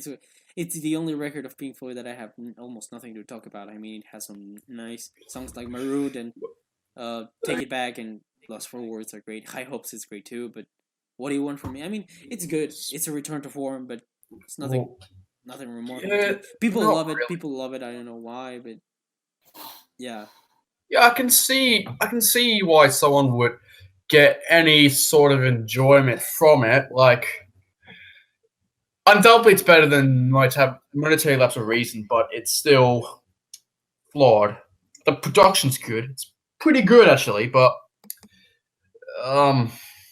yeah, that's all I can say about it. Really, I mean, like it's a better closer I mean, than. they are old and it shows. That's my point. And they are not the same creative people. People love it because I guess it's kind of a return to form, which is acceptable. But yeah, I mean, Oh yeah. it's just okay to me. Yeah. It's just great. I mean, personally, oh sorry, it's a 7 They out were of 10 to me. It's good. It has some great songs. Like Maroon to me is a great track. But then, what do you have to say, Mr. Hey Gabe? I would say the Division Bell probably leans from a 7 to an 8 for me. It's like Hurley said, it's a very fitting closer to their discography. If you disinclude the Endless River, which I have not heard, so I won't be talking about that. I I've heard personally it. think that High Hopes is probably one of their best songs. I wouldn't. Me too. I would agree with High Hopes being one of the great songs, but It's a Yeah, very it's good. powerful song, especially for this late in their career, where they've been pretty lacking in that kind of department. Their last powerful experience was 15 years before this with The Wall. So to have High Hopes round out an album like this and have people probably waiting for a track that calls back, the power of 70s Floyd. High Hopes probably, at least for me, that answers the starvation that one would probably have this far in their discography for something really emotional. I feel like that's what's really been the problem with Pink Floyd, at least after Roger Waters left and with the final cut even. It feels very emotionally lacking. There's no real power behind it. It's just kind of played to be played. yeah. I mean, after this, they Background would, music. after this, I would say that- I guess Hurley thinks it's just okay, as we have said. Yeah, But after this, it's fine. it's just fine. But then they would release. I mean, I love Pulse. Let me say that 1995 live record. It has one of the most solid representations of the live performance of the Dark Side of the Moon entirely. Is something that must be listened to. I love that. I love that. Later in their career, they still have it from the live performances when they're all together. Yeah, I just really like it. And then they get performances of some songs. High Hopes on this album is great, and you have to agree on that at least, Gabe. Where's High Hopes originally from? The Division Bell. Division Bell. Division Bell. Well, it's good. The High Hopes song is good, but Pulse in general, it's still okay. Okay. It's okay. So it's they would passable, release their and that's it. last album, quote unquote, which I would just call B-sides of the Division Bell in 2014, The Endless River. What is the point of this album? Yeah, I don't know. I don't think there really is one. I there think it is. was made for money to Yeah, kind of to kind of just- cap off their discography for no reason. It was released. Well, I actually, I it has- haven't met any I guess- any album that I would just call filler in a discography. This is just filler. I don't like it at all. This is Pink Floyd's Made in Heaven. Yeah. yeah, I refuse to call this their last album because Yeah, no, their last I album just- is Division Bell. Division The Division Bell. Bell. Yeah. After that, Like, even when I did- dude, this record, Even when I knew nothing about Pink Floyd, and I just came into their page, and when I just queued up the wall for the first time, I remember looking at the dates, looking at Division Bell, and then just looking at the jump to 2014 and being like, "Oh, that album's shit, isn't it? It's just gonna be fucking shit." Like, you look at the dates and you know it's gonna be the shit. only song from here, that song quote unquote that I like, is Louder Than Words, and that's the closer. And it's not worth to go to 50 minutes of record just to arrive to Louder Than Words. But yeah, I mean, that's the end of the career, and we have arrived to the end of Pink Floyd. It's just Yeah. a fucking Yeah, I mean, The Endless River is something that I just there. It exists for a reason. I don't know why, Yeah. but I don't want to know why. And yeah, I Yeah, mean, it's it's been a just- great podcast. I just really liked it. Even if Phallus joined later, I liked his contributions because he has been Yeah, here I for- fucking hate time zones Don't with worry all my about that. heart. So we don't know what the next Yeah. podcast is gonna be about. But thank you, Hurley, for being part of. I think Lewis too for being a part of it. Yes, thank you Yes, very this was much. No fantastic. worries. Thank you guys so much Really? for guesting on So this. Gary, Yeah. thank you for Yeah. being part It was of here great. as always. Thank you, Gabe, and thank you. Godsmack podcast. No, not Godsmack. We're gonna I'm kidding. we're gonna talk about your country. I'm kidding. Really. We're gonna talk about albums from Russia. We're gonna be talking about Siberia. I need just you're predictable. You're predictable. Get Rafi on here with Kino, dude. I am not Russian. That's what you say. So, you're from Bulgaria. Yeah, exactly. I mean, No, I'm not. so we haven't finished the review in their entire discography. And it has been great. Yeah, I think it was a good experience. So thank you guys for being part of the Yeah. podcast, and I really hope to see you guys. thank you. No worries. next time. I enjoyed giving my takes. Yeah. This was very fun, yes. So can't wait for the next one. Yeah, me too. What do you Yeah. think about it? Talk Gary? about Godsmack while you're at it. What do you think? About What am I thinking Yeah. in terms of Pink Floyd or for the next podcast? What are you thinking about the podcast? How did you feel? I think this was great. We went for a long time. Yeah. I think we all obviously. It's 11:10 or EST. It's Yeah, 11:10, so it's been Yep. It's exactly been 11:10 almost here. 3 hours. 10-10. Yeah. So No. so thank you. I think we all had a lot to share. So, So- it was a 3 hours well. Yeah. So this has been Mhm. Music Buddies, Yeah. and we hope to see you guys next time when we talk about more bands in a friendly way. So yeah. This. See ya. say- Yeah, Godsmack. See you, Right, everybody. see ya.